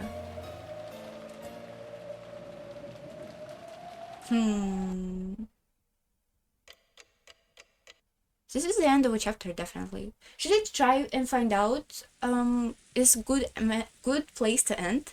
Should I try and find out how to rate people? Let me save it first. Oops. Let me Google it. I mean, Bing it. Google doesn't work here. Rate on Twitch. How to use rates, Twitch? Rate channel name in your chat text box. Just go to the command rate, followed by the channel's name. Oh, really? Click right now on a pop-up control that rate automatically began. So we need to find somebody to rate. Do you guys know somebody to raid to?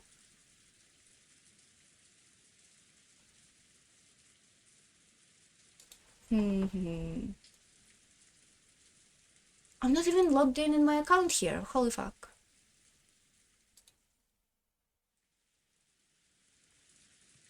Oh, I hope it's not starting...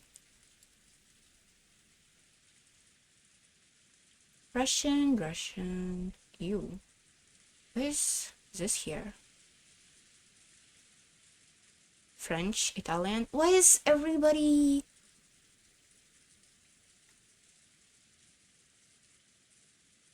Not many of those who follow are on the same table. Maybe someone playing the same game?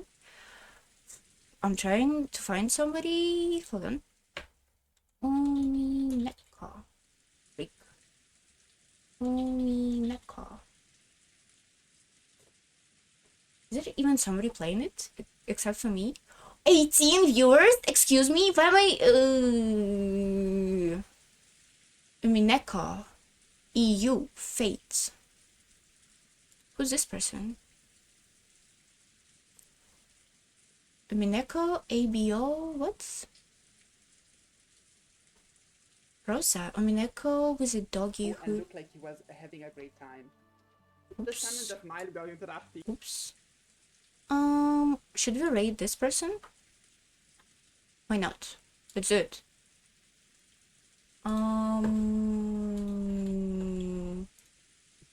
Slash raid, Control C, Control V. Ooh. I can do raids. I thought the commands are only when you install like a nightbot or something like that. Oh, but it's a slash command, not an exclamation point command. What? Okay, I'm fucking it up a little bit. Hold on.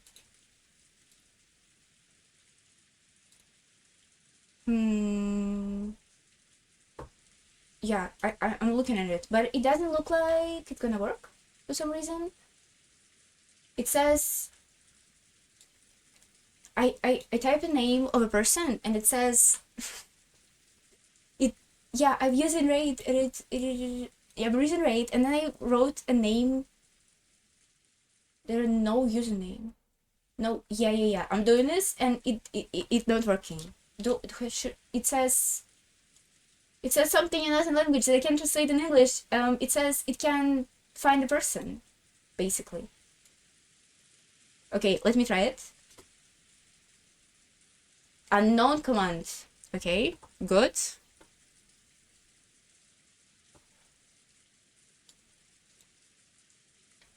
Maybe I'm not... Freak.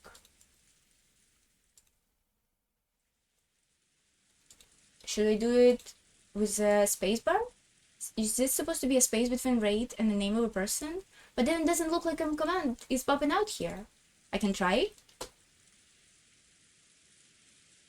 Oh! I did it! Okay! Okay, I'm raiding. Yo! Yes! Okay.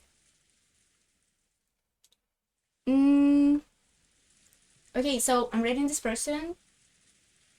I'm kind of afraid. I've never done this before. It's kind of scary experience. But, you know, every time is a good first time. Did we get it? Well, did you get it?